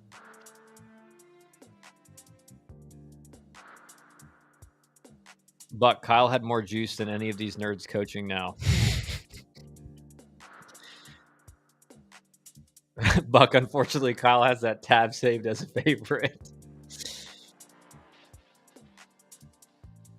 Someone was strength and conditioning coach with the Nats AAA, and Bryce Harper was on the team. Hit his first home run spring training. Entire dugout ignored it and him. Bryce says, "That's okay, boys. It's not my last home run."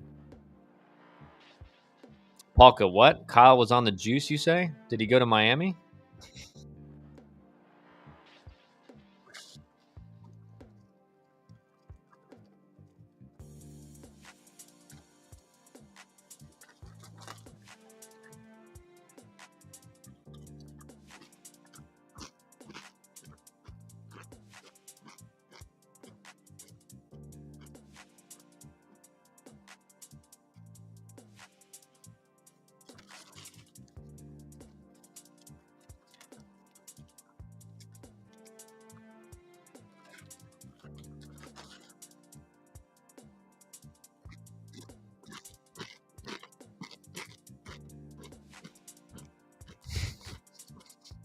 Pie Gal has bloodlines. I love it.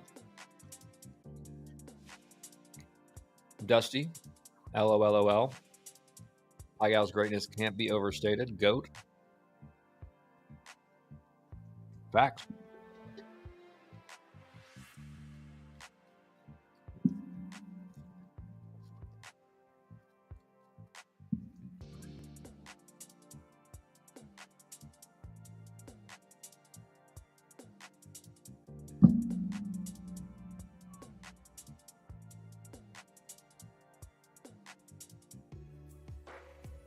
Nine strikeouts in 4 innings. That's pretty good. Pretty good. What's Link Jarrett going to say?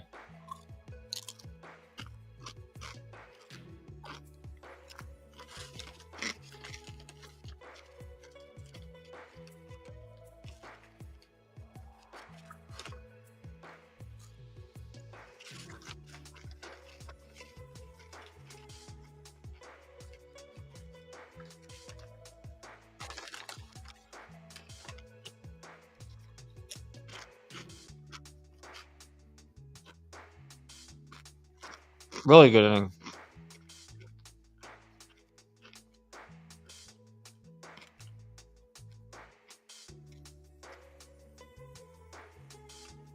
Pie Gal's got the end on Georgia Tech recruiting, that's for sure.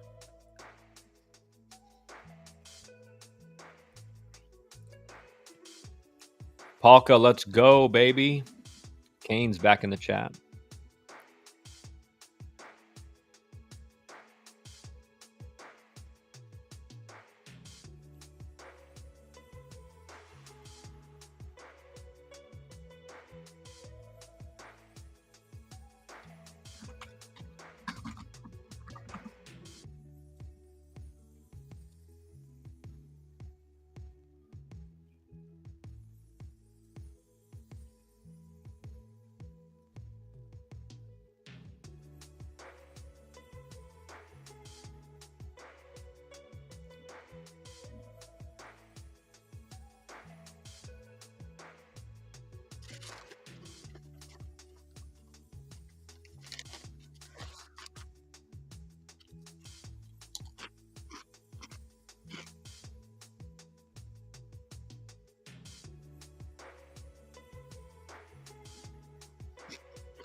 Can I eat? Can I eat some chips in peace? Geez, ma'am.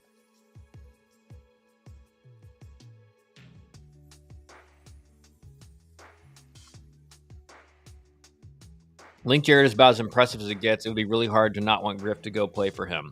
100%. Can we please mandate all center field cameras are in straight away center for all stadiums going forward? I agree. Dusty, fill me in. What's this offer? FSU bats not looking bueno. Kyle putting an absolute beat down on these chips. Hey, I can crush chips with the best of them, man.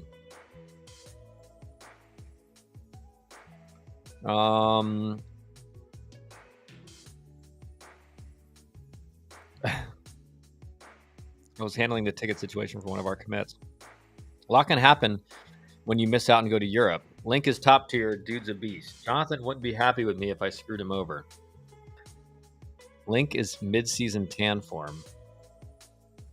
Look at that pitch. That's a nasty pitch.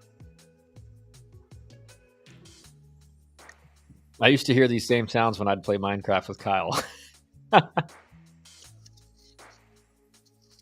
Fair enough. I'll support Pie Gal from anywhere. FSU hit a home run with the Jarrett hire. Yes, they did. I remember going to Notre Dame and playing when I was back finishing my degree in helping out coaching and watching just how he ran pregame. And I just remember thinking, like, this guy is really, really good at being a head coach.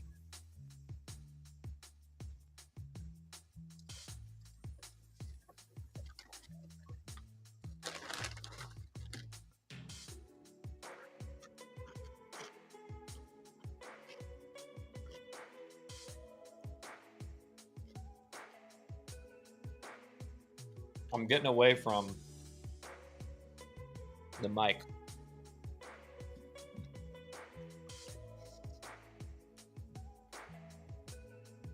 By handling Canes, you mean bags of cash? Well, I'm giving him 3 tickets for $20 each instead of charging him $120 each. I don't know. Lost Tonight puts Link on hot seat. No, it doesn't.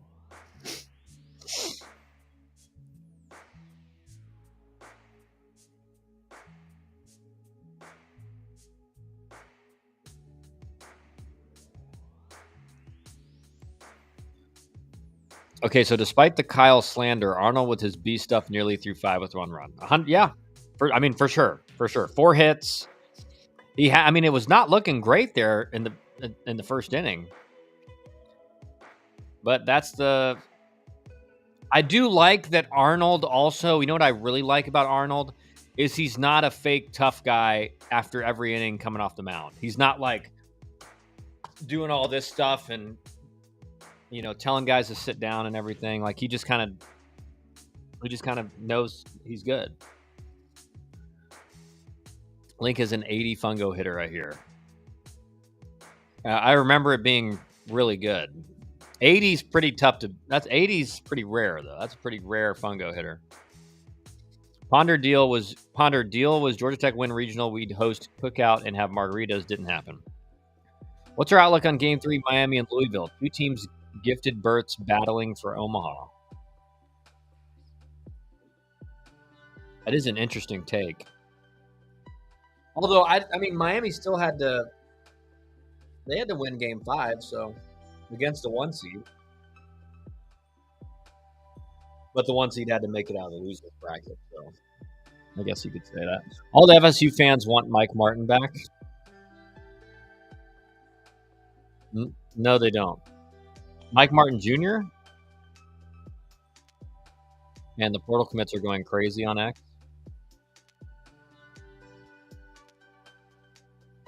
Because they all have to happen by tonight at midnight.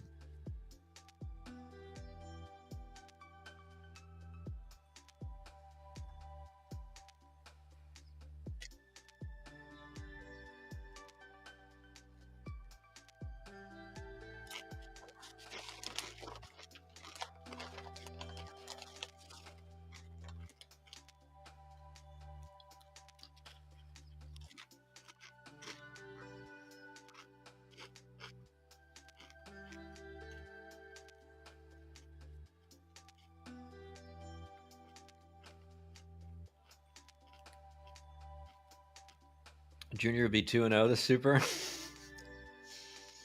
You mean meat?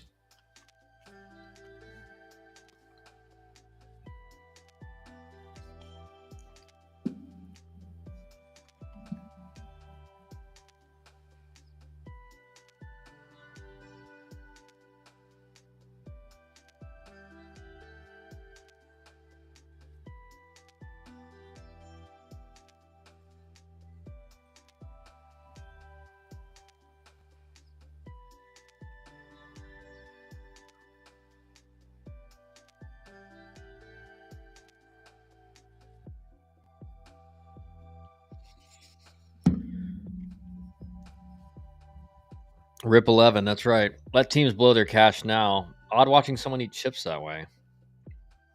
Am I eating chips weird? Miami and Georgia Tech are being smart, going for the whales. Wow. Okay.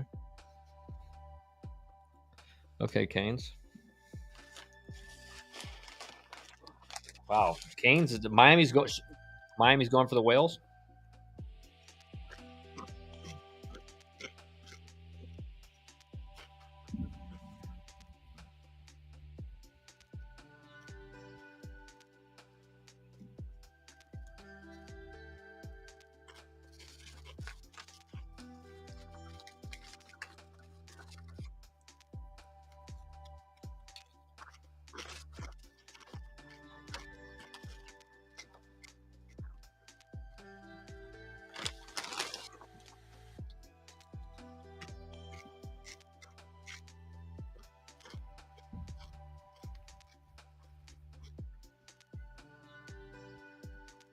These chips are so good.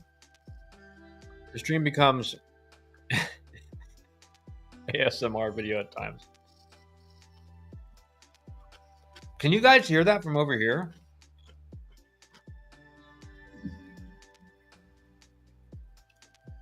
I heard Georgia Tech is going for whales. Okay. Might be. How? What's the plan for the stream after the College World Series? Are we dead until February 2026? That's a good question. I think definitely we will stream less just because there's just not stuff going on daily, right?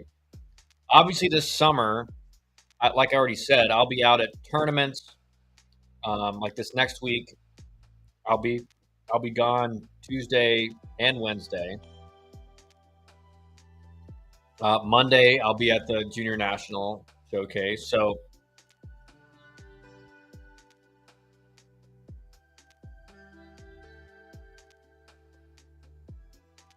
I think we switched to talking college swimming. Find someone else then. Another question, Ryan Coe. What do you think is going through his mind right now? So I talked to Brad Tyler 2 days ago, and Dan was there too, and they're feeling they're pretty happy that, like, obviously they lost their closer to Tennessee. They keep losing their closers to Tennessee, but he thinks they're doing pretty well, like managing the portal, like losses and stuff like that. But, I mean, he just said that's just the nature of it now. You have a good mic. Thank you, Nancy. Basically, people find comfort in odd repeating sounds. 2 times a week, Quant hosted streams, Dusty. No agenda, just Slavin ripping thoughts off the dome. He's lost 2 players back-to-back years to Tennessee. Yeah, and it's been his closer both years. They both were closers at Kennesaw.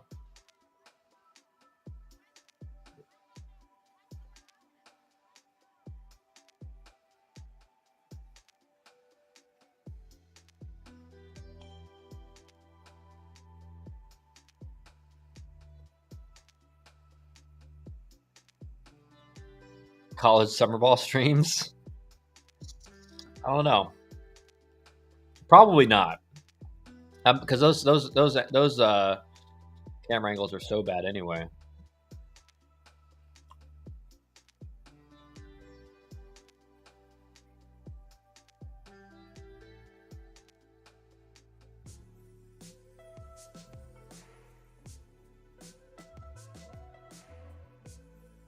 Kyle's going to give us a scoop at PG Nationals. 1,600? Dusty, there's over 5,000 in the portal.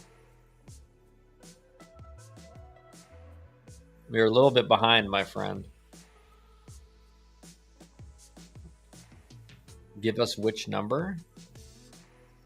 This beat is nasty, bro. Okay, I'll let you know.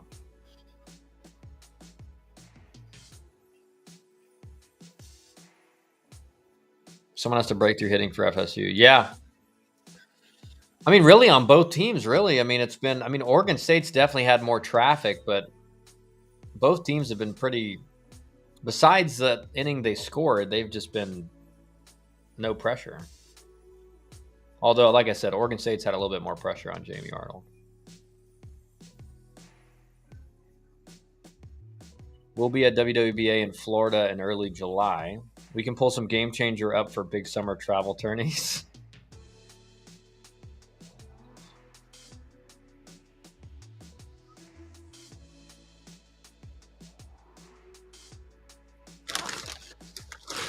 Man, I can't stop eating these chips. They're too good.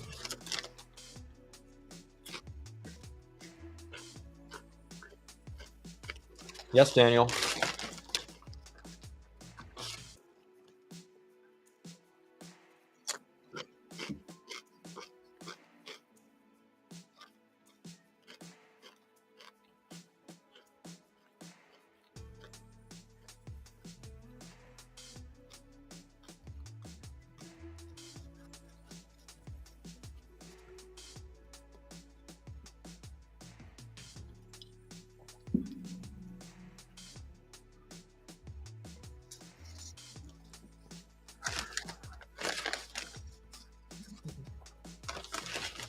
Yes, Dan, there's 5,000 kids.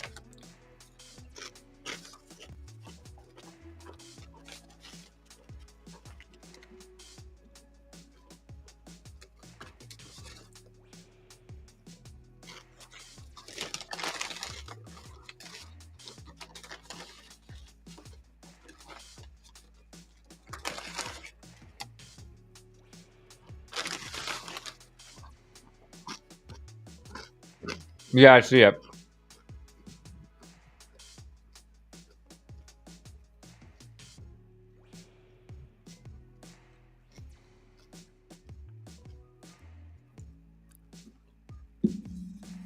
Dusty's got bad numbers. I don't know where Dusty's getting these numbers, but they're not accurate.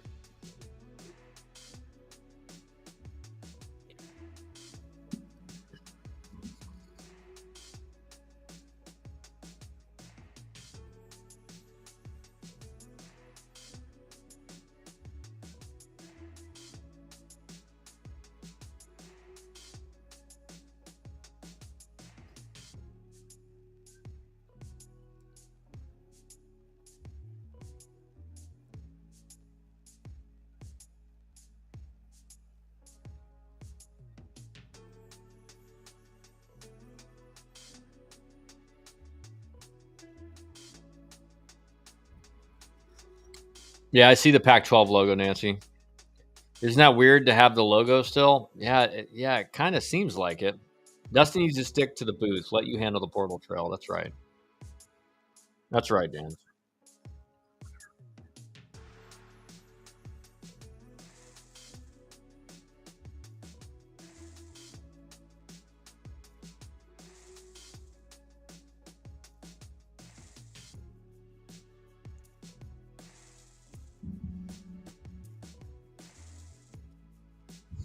Do you think Link runs the offense? These FSU teams are definitely different than his Notre Dame teams, which were not three true outcome types. Well, I think the difference is this, Buck. Like at Notre Dame, you couldn't recruit the type of players that you can recruit at FSU. So it I still think he's probably running it, but it's just he's got more weapons in the tool. He's got more tools in the toolbox now, and if when you have a powerful lineup, like that's what you're gonna do. Lodi's hitting 188 in the tournament, not great. Yeah, it's not great. Pac-12 is back in 2026. Yeah. big dogs got to carry teams. A bunch of the Mountain West teams are joining. Yeah, it's like the Pac-12's back, but it's like, it's not quite the same. It's like how Kyle says all of us are his eyes and ears around the country. It's time for Kyle to repay the favor and be our eyes and ears at these tournaments and national showcases. We need to know who are the dudes. Same to you, Daniel. We'll let you know, Canes. We'll let you know.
Yeah, Lodi's is struggling. Hey, Kyle, any scoop on UVA coach? Heard Kevin Schnall could be in the mix. That would be interesting. I don't know.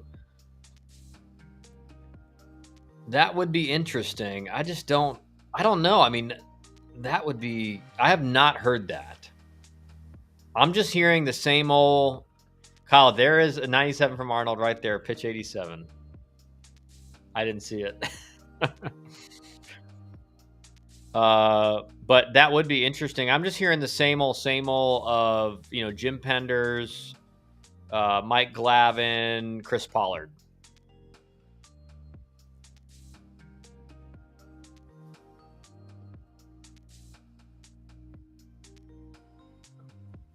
It's my favorite time of the year. Time to get on the trail and make your team better. Canes putting pressure on Kyle. I love it. Canes is in Louisville. Kind of a great pitcher, not having his best stuff in a tough opening inning. That's right. No chance Schnall leaves. Yeah, I kind of I don't know if Schnall would leave. I feel like,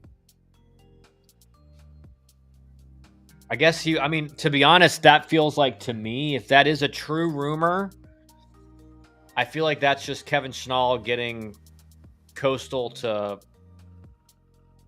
pony up on an extension and a big-time pay raise. Which is what a lot of these coaches do, right?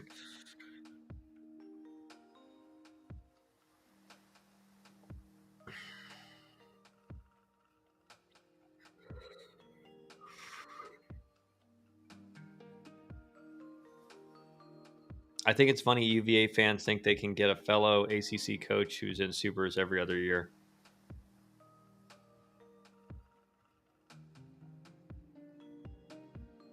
Yeah, I think the only way Chris Pollard, I guess not only way, but I think really the decision, let's say if Chris Pollard's the number one candidate for the job in UVA's mind, they can get him as long as Duke refuses to commit to facility, like massive facility upgrades. Because at some point, Pollard, I think, has to be getting tired of having to deal with that. The fact that their facilities are just like really bad. Yeah, but UVA is way closer to the coveted 40-team league than Coastal.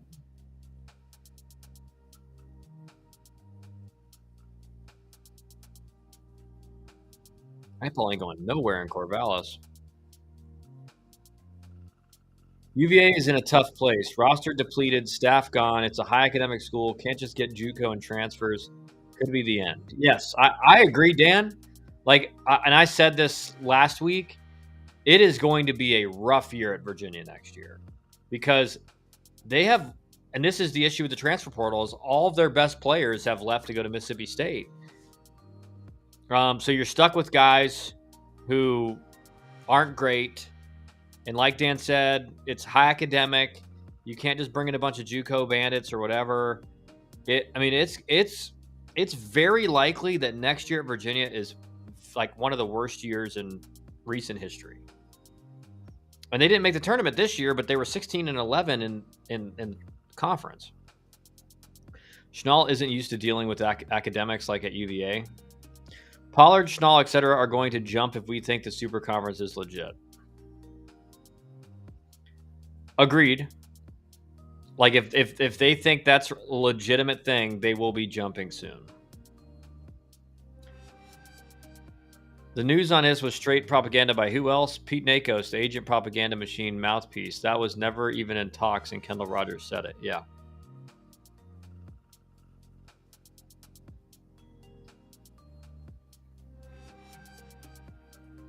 Seen it in Cavalier Daily. Okay, I agree, Dan. Going to be tough. That'd definitely be interesting.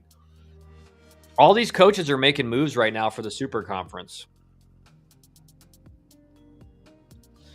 So it would seem like if you can get to a school that's closer to the Super Conference, like that's what you do.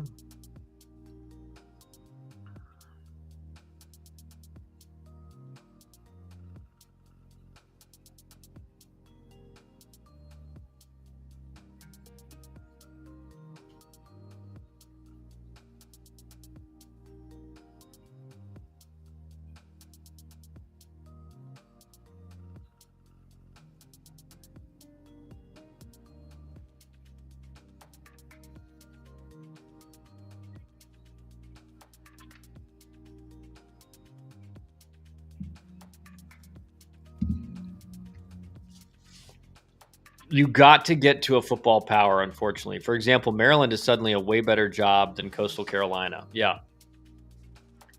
That's right.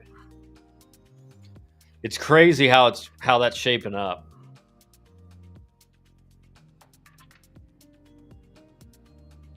Coastal is a football power.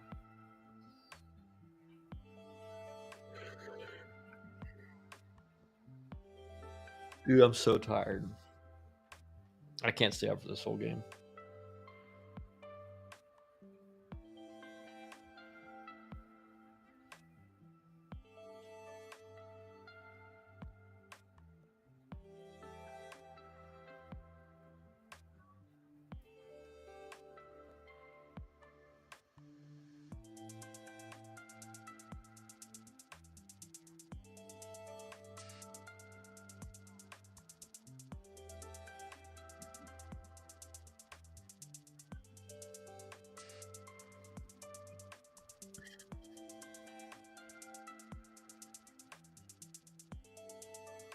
This pitcher for Oregon State is just kind of mowing Florida State down.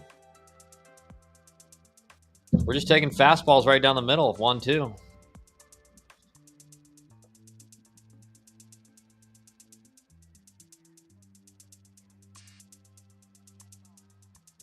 Also, what do you make of teams taking all of these FIU transfers?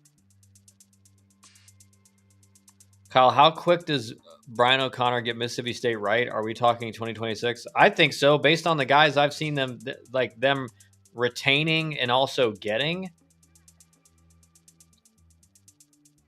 Like that Valencius guy, or however you say his last name, from Virginia, the lefty, they got him. They retained a few guys that they really like, Ace Reese. I think they're going to be very good next year. They're definitely going to be good.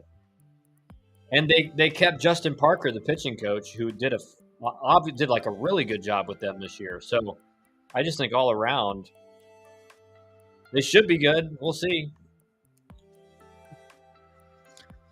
They should be good. The team wasn't very good last year, and now they have pitchers good enough for West Virginia and some other power schools.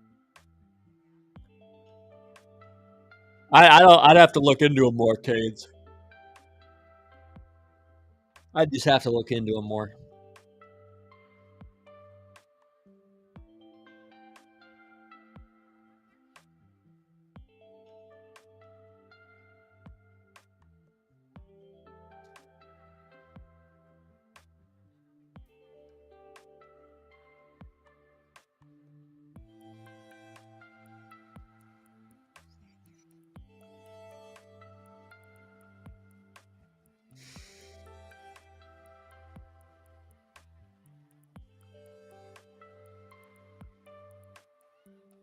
Yeah, where are you staying in Louisville, Canes? I'm interested. I'm interested to hear where you're staying. What's the nice hotel in the middle of the city? I forget what it's called.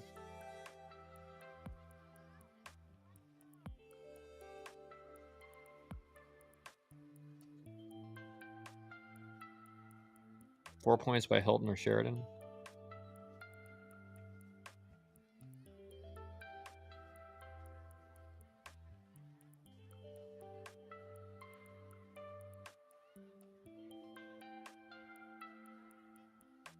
It's next to the airport and 5 minutes from the baseball field. Got to hit up pretty decent, sneaky cool town.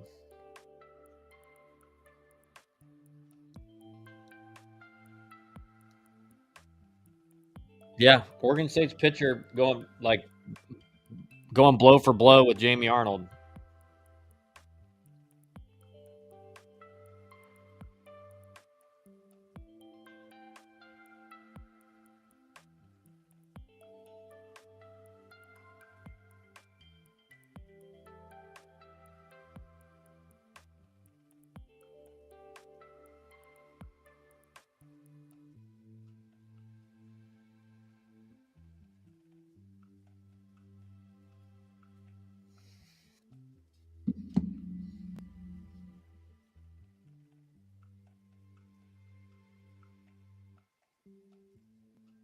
Is Louisville the best part of Kyle tore up Louisville? No, I did not. No, I did not. Unfortunately. Is Louisville the best part of Ohio? That's a good question for Dusty. Even though I'm pretty sure it's in Kentucky. I went to the Louisville Slugger Museum. Very nice and very cool. I did like Louisville. I mean, it had some cool spots. I mean, it's just one of those AAA towns where it's like kind of like a big city, but it's not. It's smaller. It's like Des Moines, Iowa. Did you do the Louisville Slugger Museum? Rumor is Daniel Palka has a bat in there.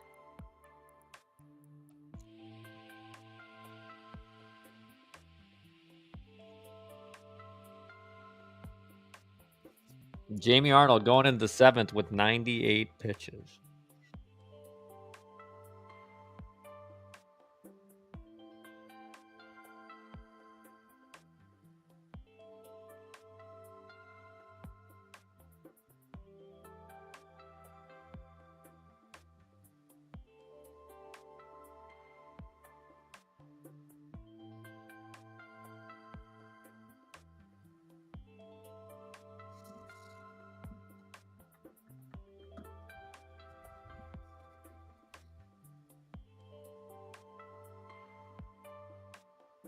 Did they have any races going on at Churchill Downs, Canes? When Georgia Tech played football, we went to the Downs for a couple of races. Did you see Palka's bat? Canes, go into Louisville bat and buy my model so I can get some more money. It's not a bat, it's an exhibit. Well, I didn't realize Arnold was sort of the consensus 1-1. I mean, Kylie McDaniel says that, and like, he was at Lake Point the other day. He was at Lake Point. I don't know why he was at Lake Point watching 26s.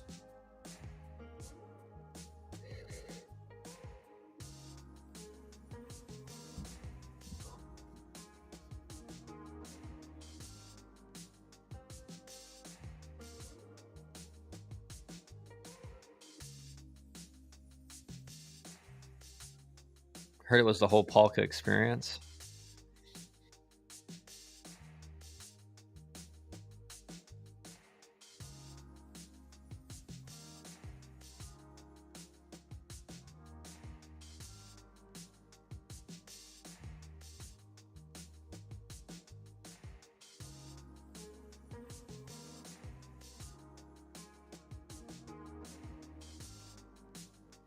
He's not Chris Sale. Chris Sale is no.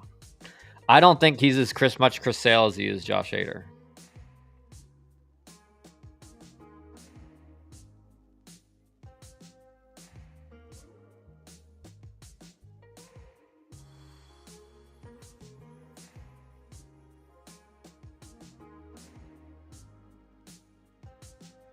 He isn't what, Polka? Benjamin Franklin 30.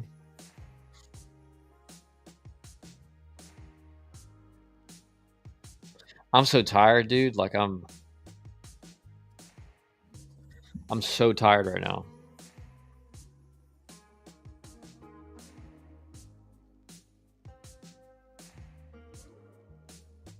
Man, backdoor slider 3-1. Interesting. Louisville pitcher is as close to Sale as I've seen. Oh, you talking about the big, tall, skinny lefty? That guy's crazy. What? Back-to-back sliders, or was that a changeup? No, Devin Travis didn't take the Sale comp. The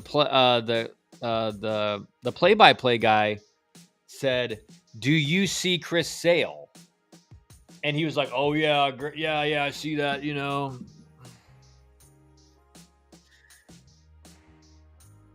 I just know from listening to Devin Travis that he, and this is what people don't understand this. He just must not know the game very well. Really good player. Like the way he talks about the game on the broadcast, it's just like, I don't know if he really understands the game.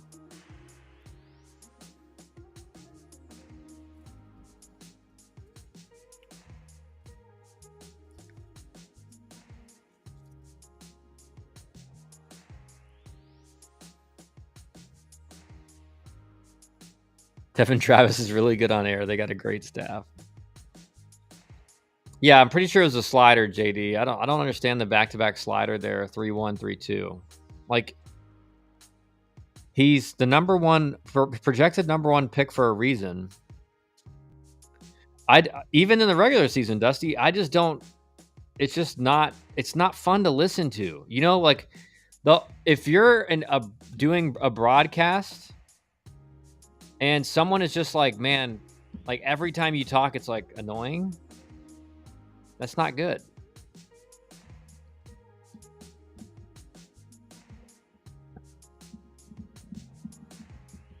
He's just not a good broadcaster. That's fine. Assuming Posey, the pitching coach, is Buster's brother? I don't think so. I could be wrong, though. Maybe it is. I should know that, but I don't. He's leaving everything up. We're throwing 2-0 breaking balls. I just don't understand. Like, he's got that low release, sidearm, four-seam ride fastball. Why did they pitch so backwards? I mean, I guess his slider is really good too, but Kyle, you would rather hear me than Devin Travis. Is that what you're saying? 100%. What do you mean? 100%.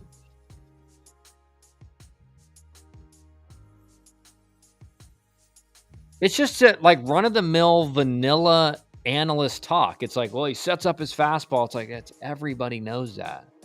Tell me something different. 3 straight sliders and you strike it. I mean, I don't understand what these hitters are thinking at the plate. You get 3 straight sliders and you can't make an adjustment. I just don't get it. I don't get it. When you get thrown a 2-0 slider, a 2-2 slider, in a 2-2 count, you got to be thinking, all right, I better get on top of the plate against this guy and not let the slider beat me. Hopefully I can fight the fastball off.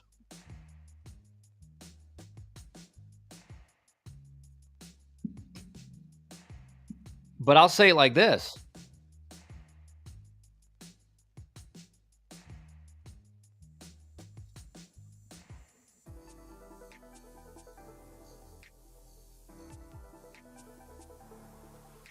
Vanilla sums him up perfectly, 100%.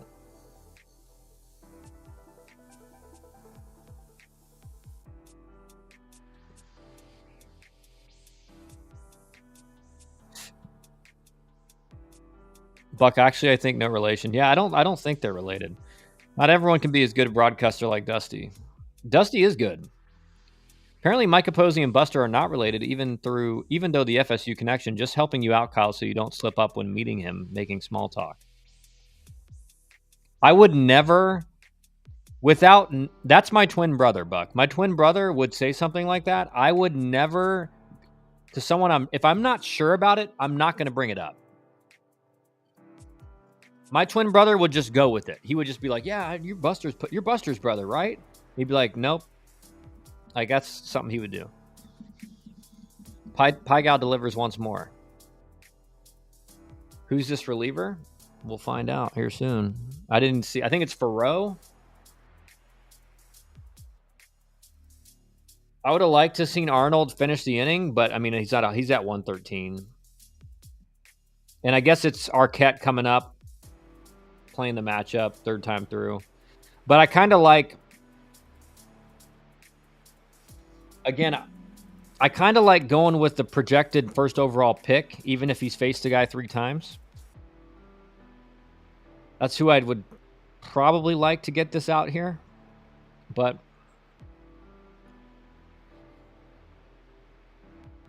if they feel like that's his pitch limit, they're pulling him because, hey, you've thrown too many, that's different. If you're playing a matchup here, I don't know if I like this. If you're just saying, hey, it's a righty, is Arquette's a righty, right? He's a right-handed hitter.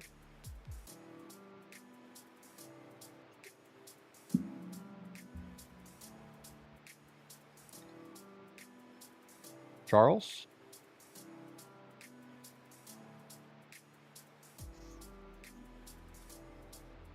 We'll see what's going on Twitter while we got stuff going on here.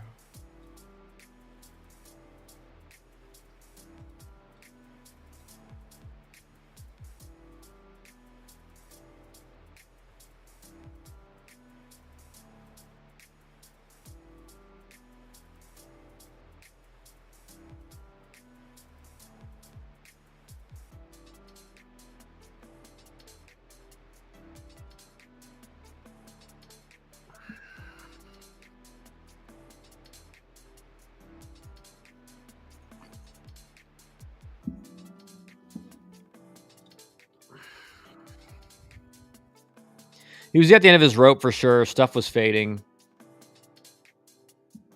Another question to you, Kyle. They need to get out of the inning. They do. Tell signs that it was time. Another sign that Link knows what he's doing. How often do we see a starter stay in 1 to 2 batters? Too many. And you know what was the key in that interview with Link? He wasn't talking about, well, radar gun. He was like, stuff looks good to me right now. Obviously, this was earlier in the game. But he's like, our angle's tough because we got glare, but the stuff I can see from the dugout looks like he's got some pretty good stuff right now. That's the difference, guys. Is like the guys who really watch their pitcher's stuff from the dugout and can tell when it's sharp, can tell when it starts to fade. Like it's not about watching the Rapsodo or watching, it's like how are hitters reacting to his stuff. Like the hitters will tell you if they're seeing it good or if they're not seeing it good. This is a dangerous hitter, though.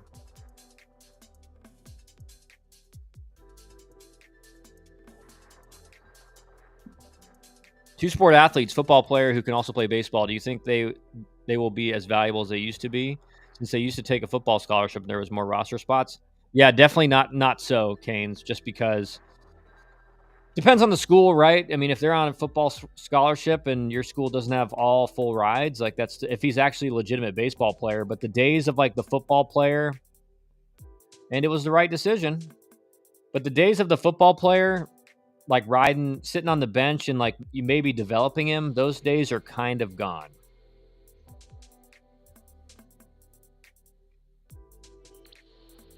Jamie Arnold, first guy out of the dugout. Link goes to right v right matchup at the right time. He looks good for it. Let's go.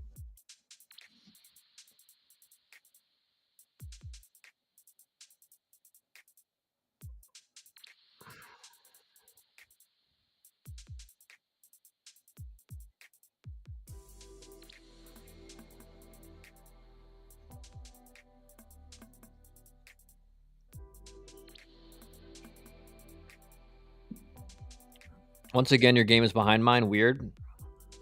I don't know why it always does that.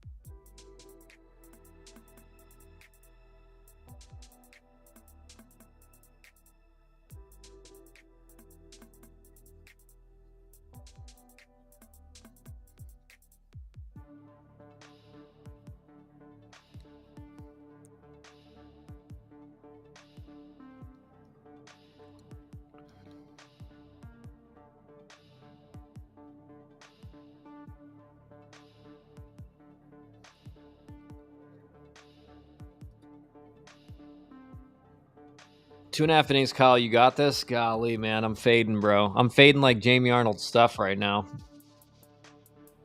There's a football player at the PG National named Josh Moore. He has an offer from Miami in football. I saw him last year at the event. He's actually a pretty good baseball player. If I see him, I'll let you know what I think.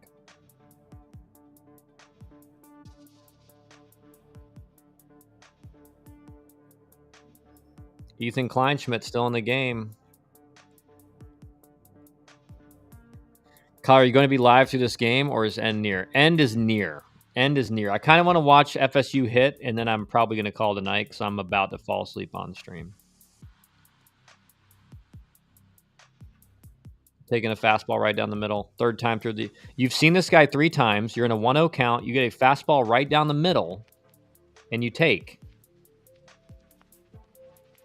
I see more guys take fastballs right down the middle than ever before. I don't get it.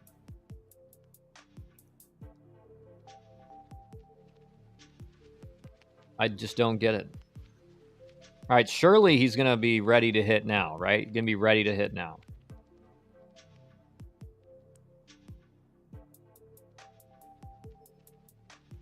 Oh, thanks, Canes. I can send the info to Georgia Tech as well. Thank you for giving me permission.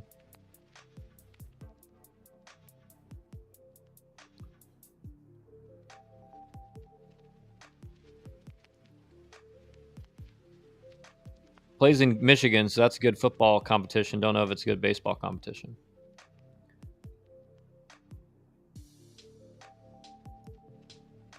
Leadoff walk for FSU.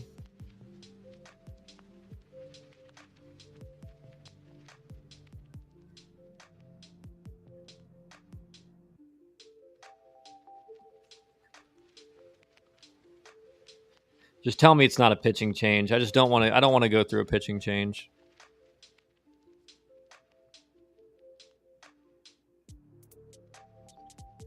That's it. Golly, man.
Jeff McNeil, 2 home runs.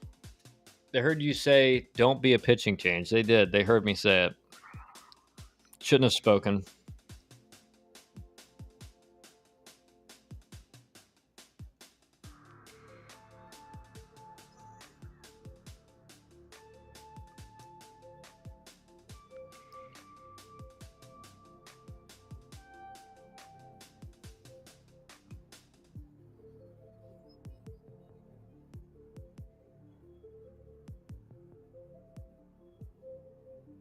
What's on the agenda tomorrow, Kyle? Yard work. More yard work. That's pretty much it.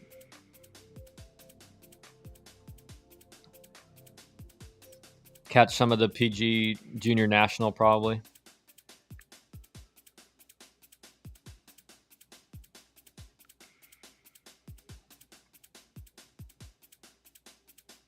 Well, can Florida State do it? Can they take the lead here? Interesting. 29 innings pitched, only 15 hits, but he's only struck out 18 guys to 14 walks. That's a very interesting pitching line. Doesn't get a lot of swing and miss, but doesn't give up a lot of barrels either. Is sinker guy? Big, tall, 6'6" sinker guy? Can't wait for Omaha. Weather says highs only in the upper 80s. Wow.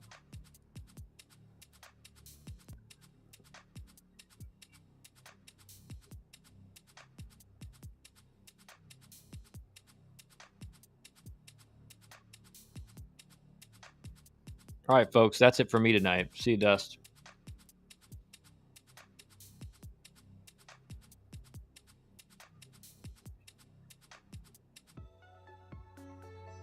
And these strike zones are so tight now. You wonder why offensive numbers are up. Obviously, the balls are just flying like crazy, but the strike zones are so small now. These kids are getting legitimately like AAA strike zones in some of these games.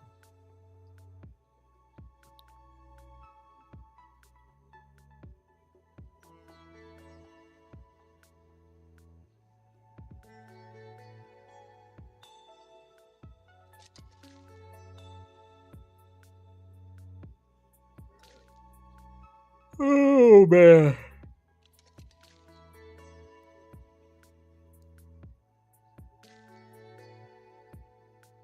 What a bad at bat. 2-0 and you're that late on a fastball? I don't get it. I don't get it. How are you that late 2-0? I mean, he got blown away by that fastball. He caught it on the downswing.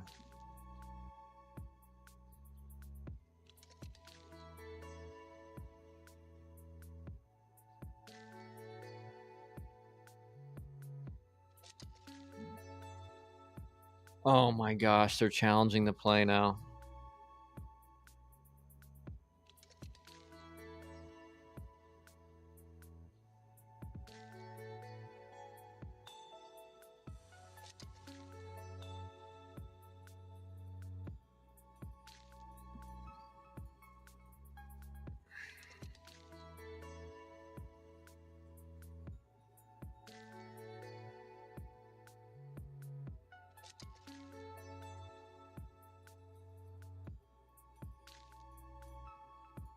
What?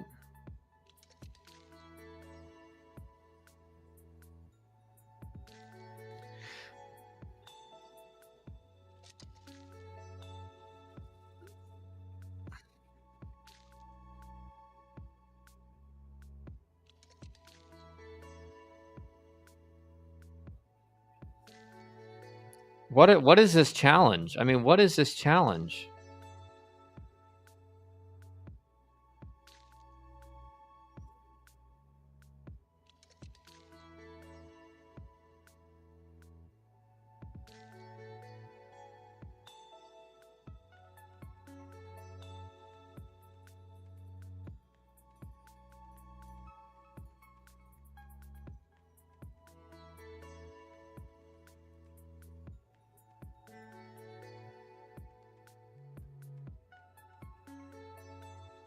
Thankfully, that was quick.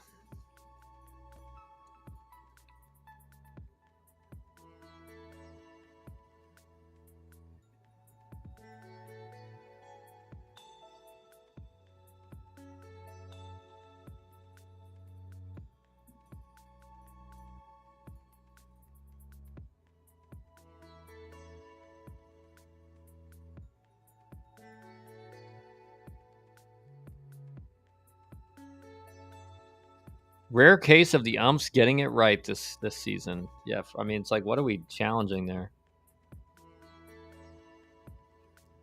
I just still can't get over that 2-0 swing. Like, how are you that late 2-0 on a fastball right down the middle? Just a bad approach. Got to be selling out 2-0.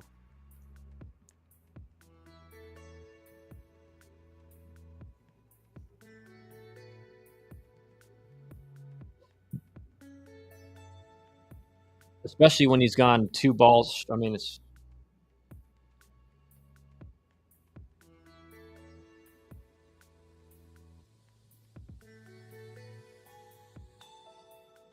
Florida State's got to capitalize on this. You get the leadoff batter on.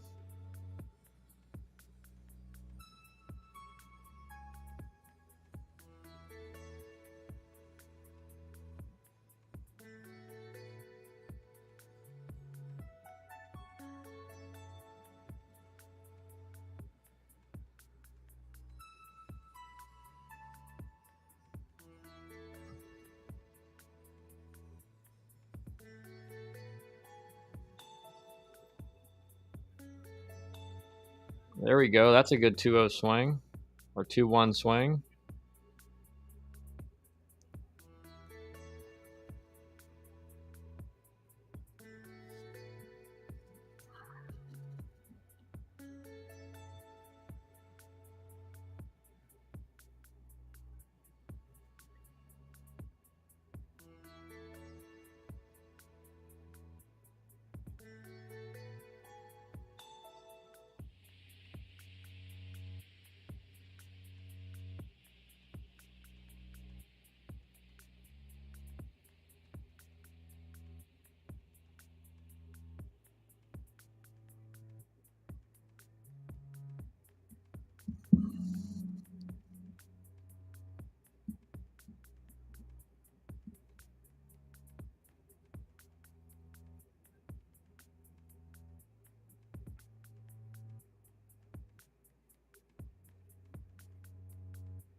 This 1994 fastball looks much harder, right on top of guys who are late. Yeah.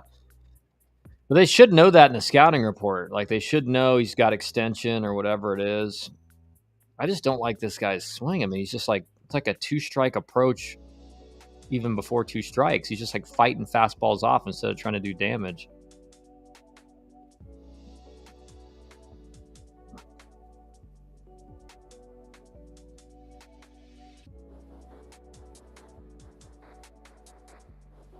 Why would you throw a slider? Why would you throw a slider there? This guy had no chance on a fastball, and he almost gave Florida State the, wow, almost took out my camera. He almost gave Florida State the lead throwing a slider.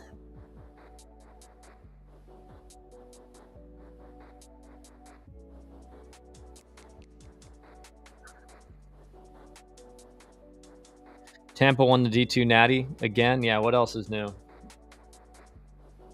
What else is new?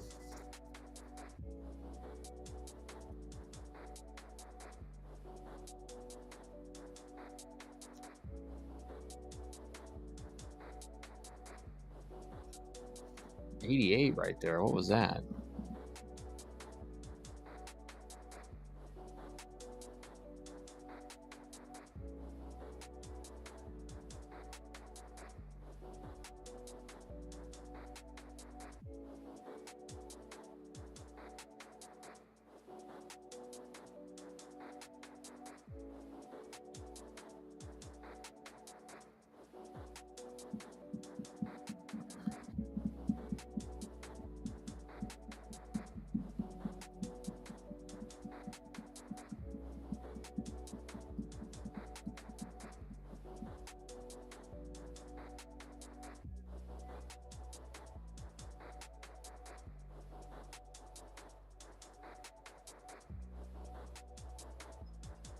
I feel like FSU's got to score here. I just feel like their offense is like, you got to get a run across here.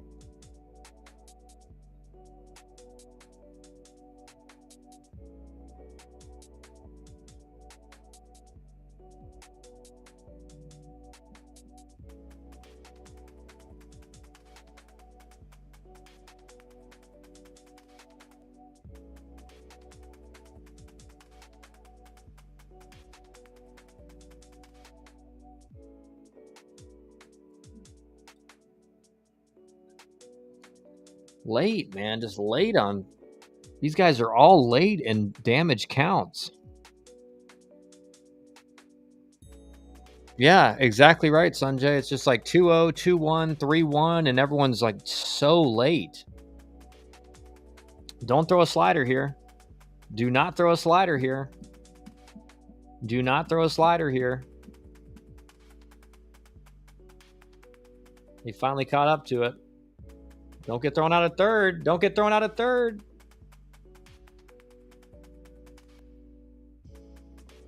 That's huge. That's huge for Florida State.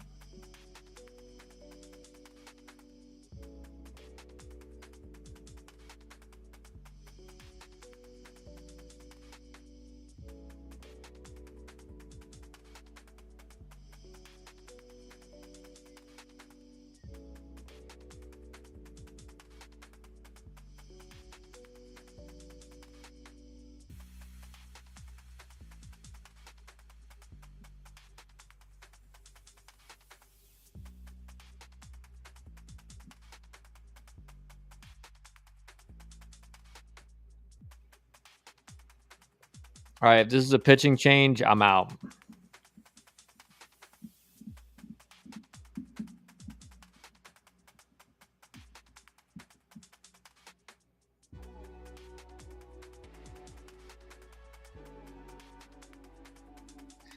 I had to pick this inning. I had to pick this half inning.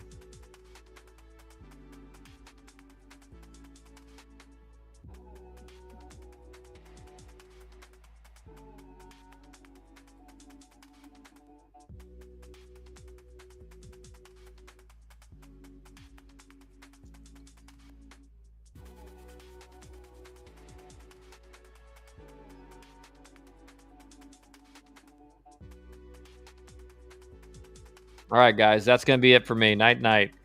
What time tomorrow? We'll see. Probably later tonight, later tomorrow. I don't know. It depends on my schedule and everything. I'll let you guys know on Twitter. I'll post something. But see you guys. Thanks for joining.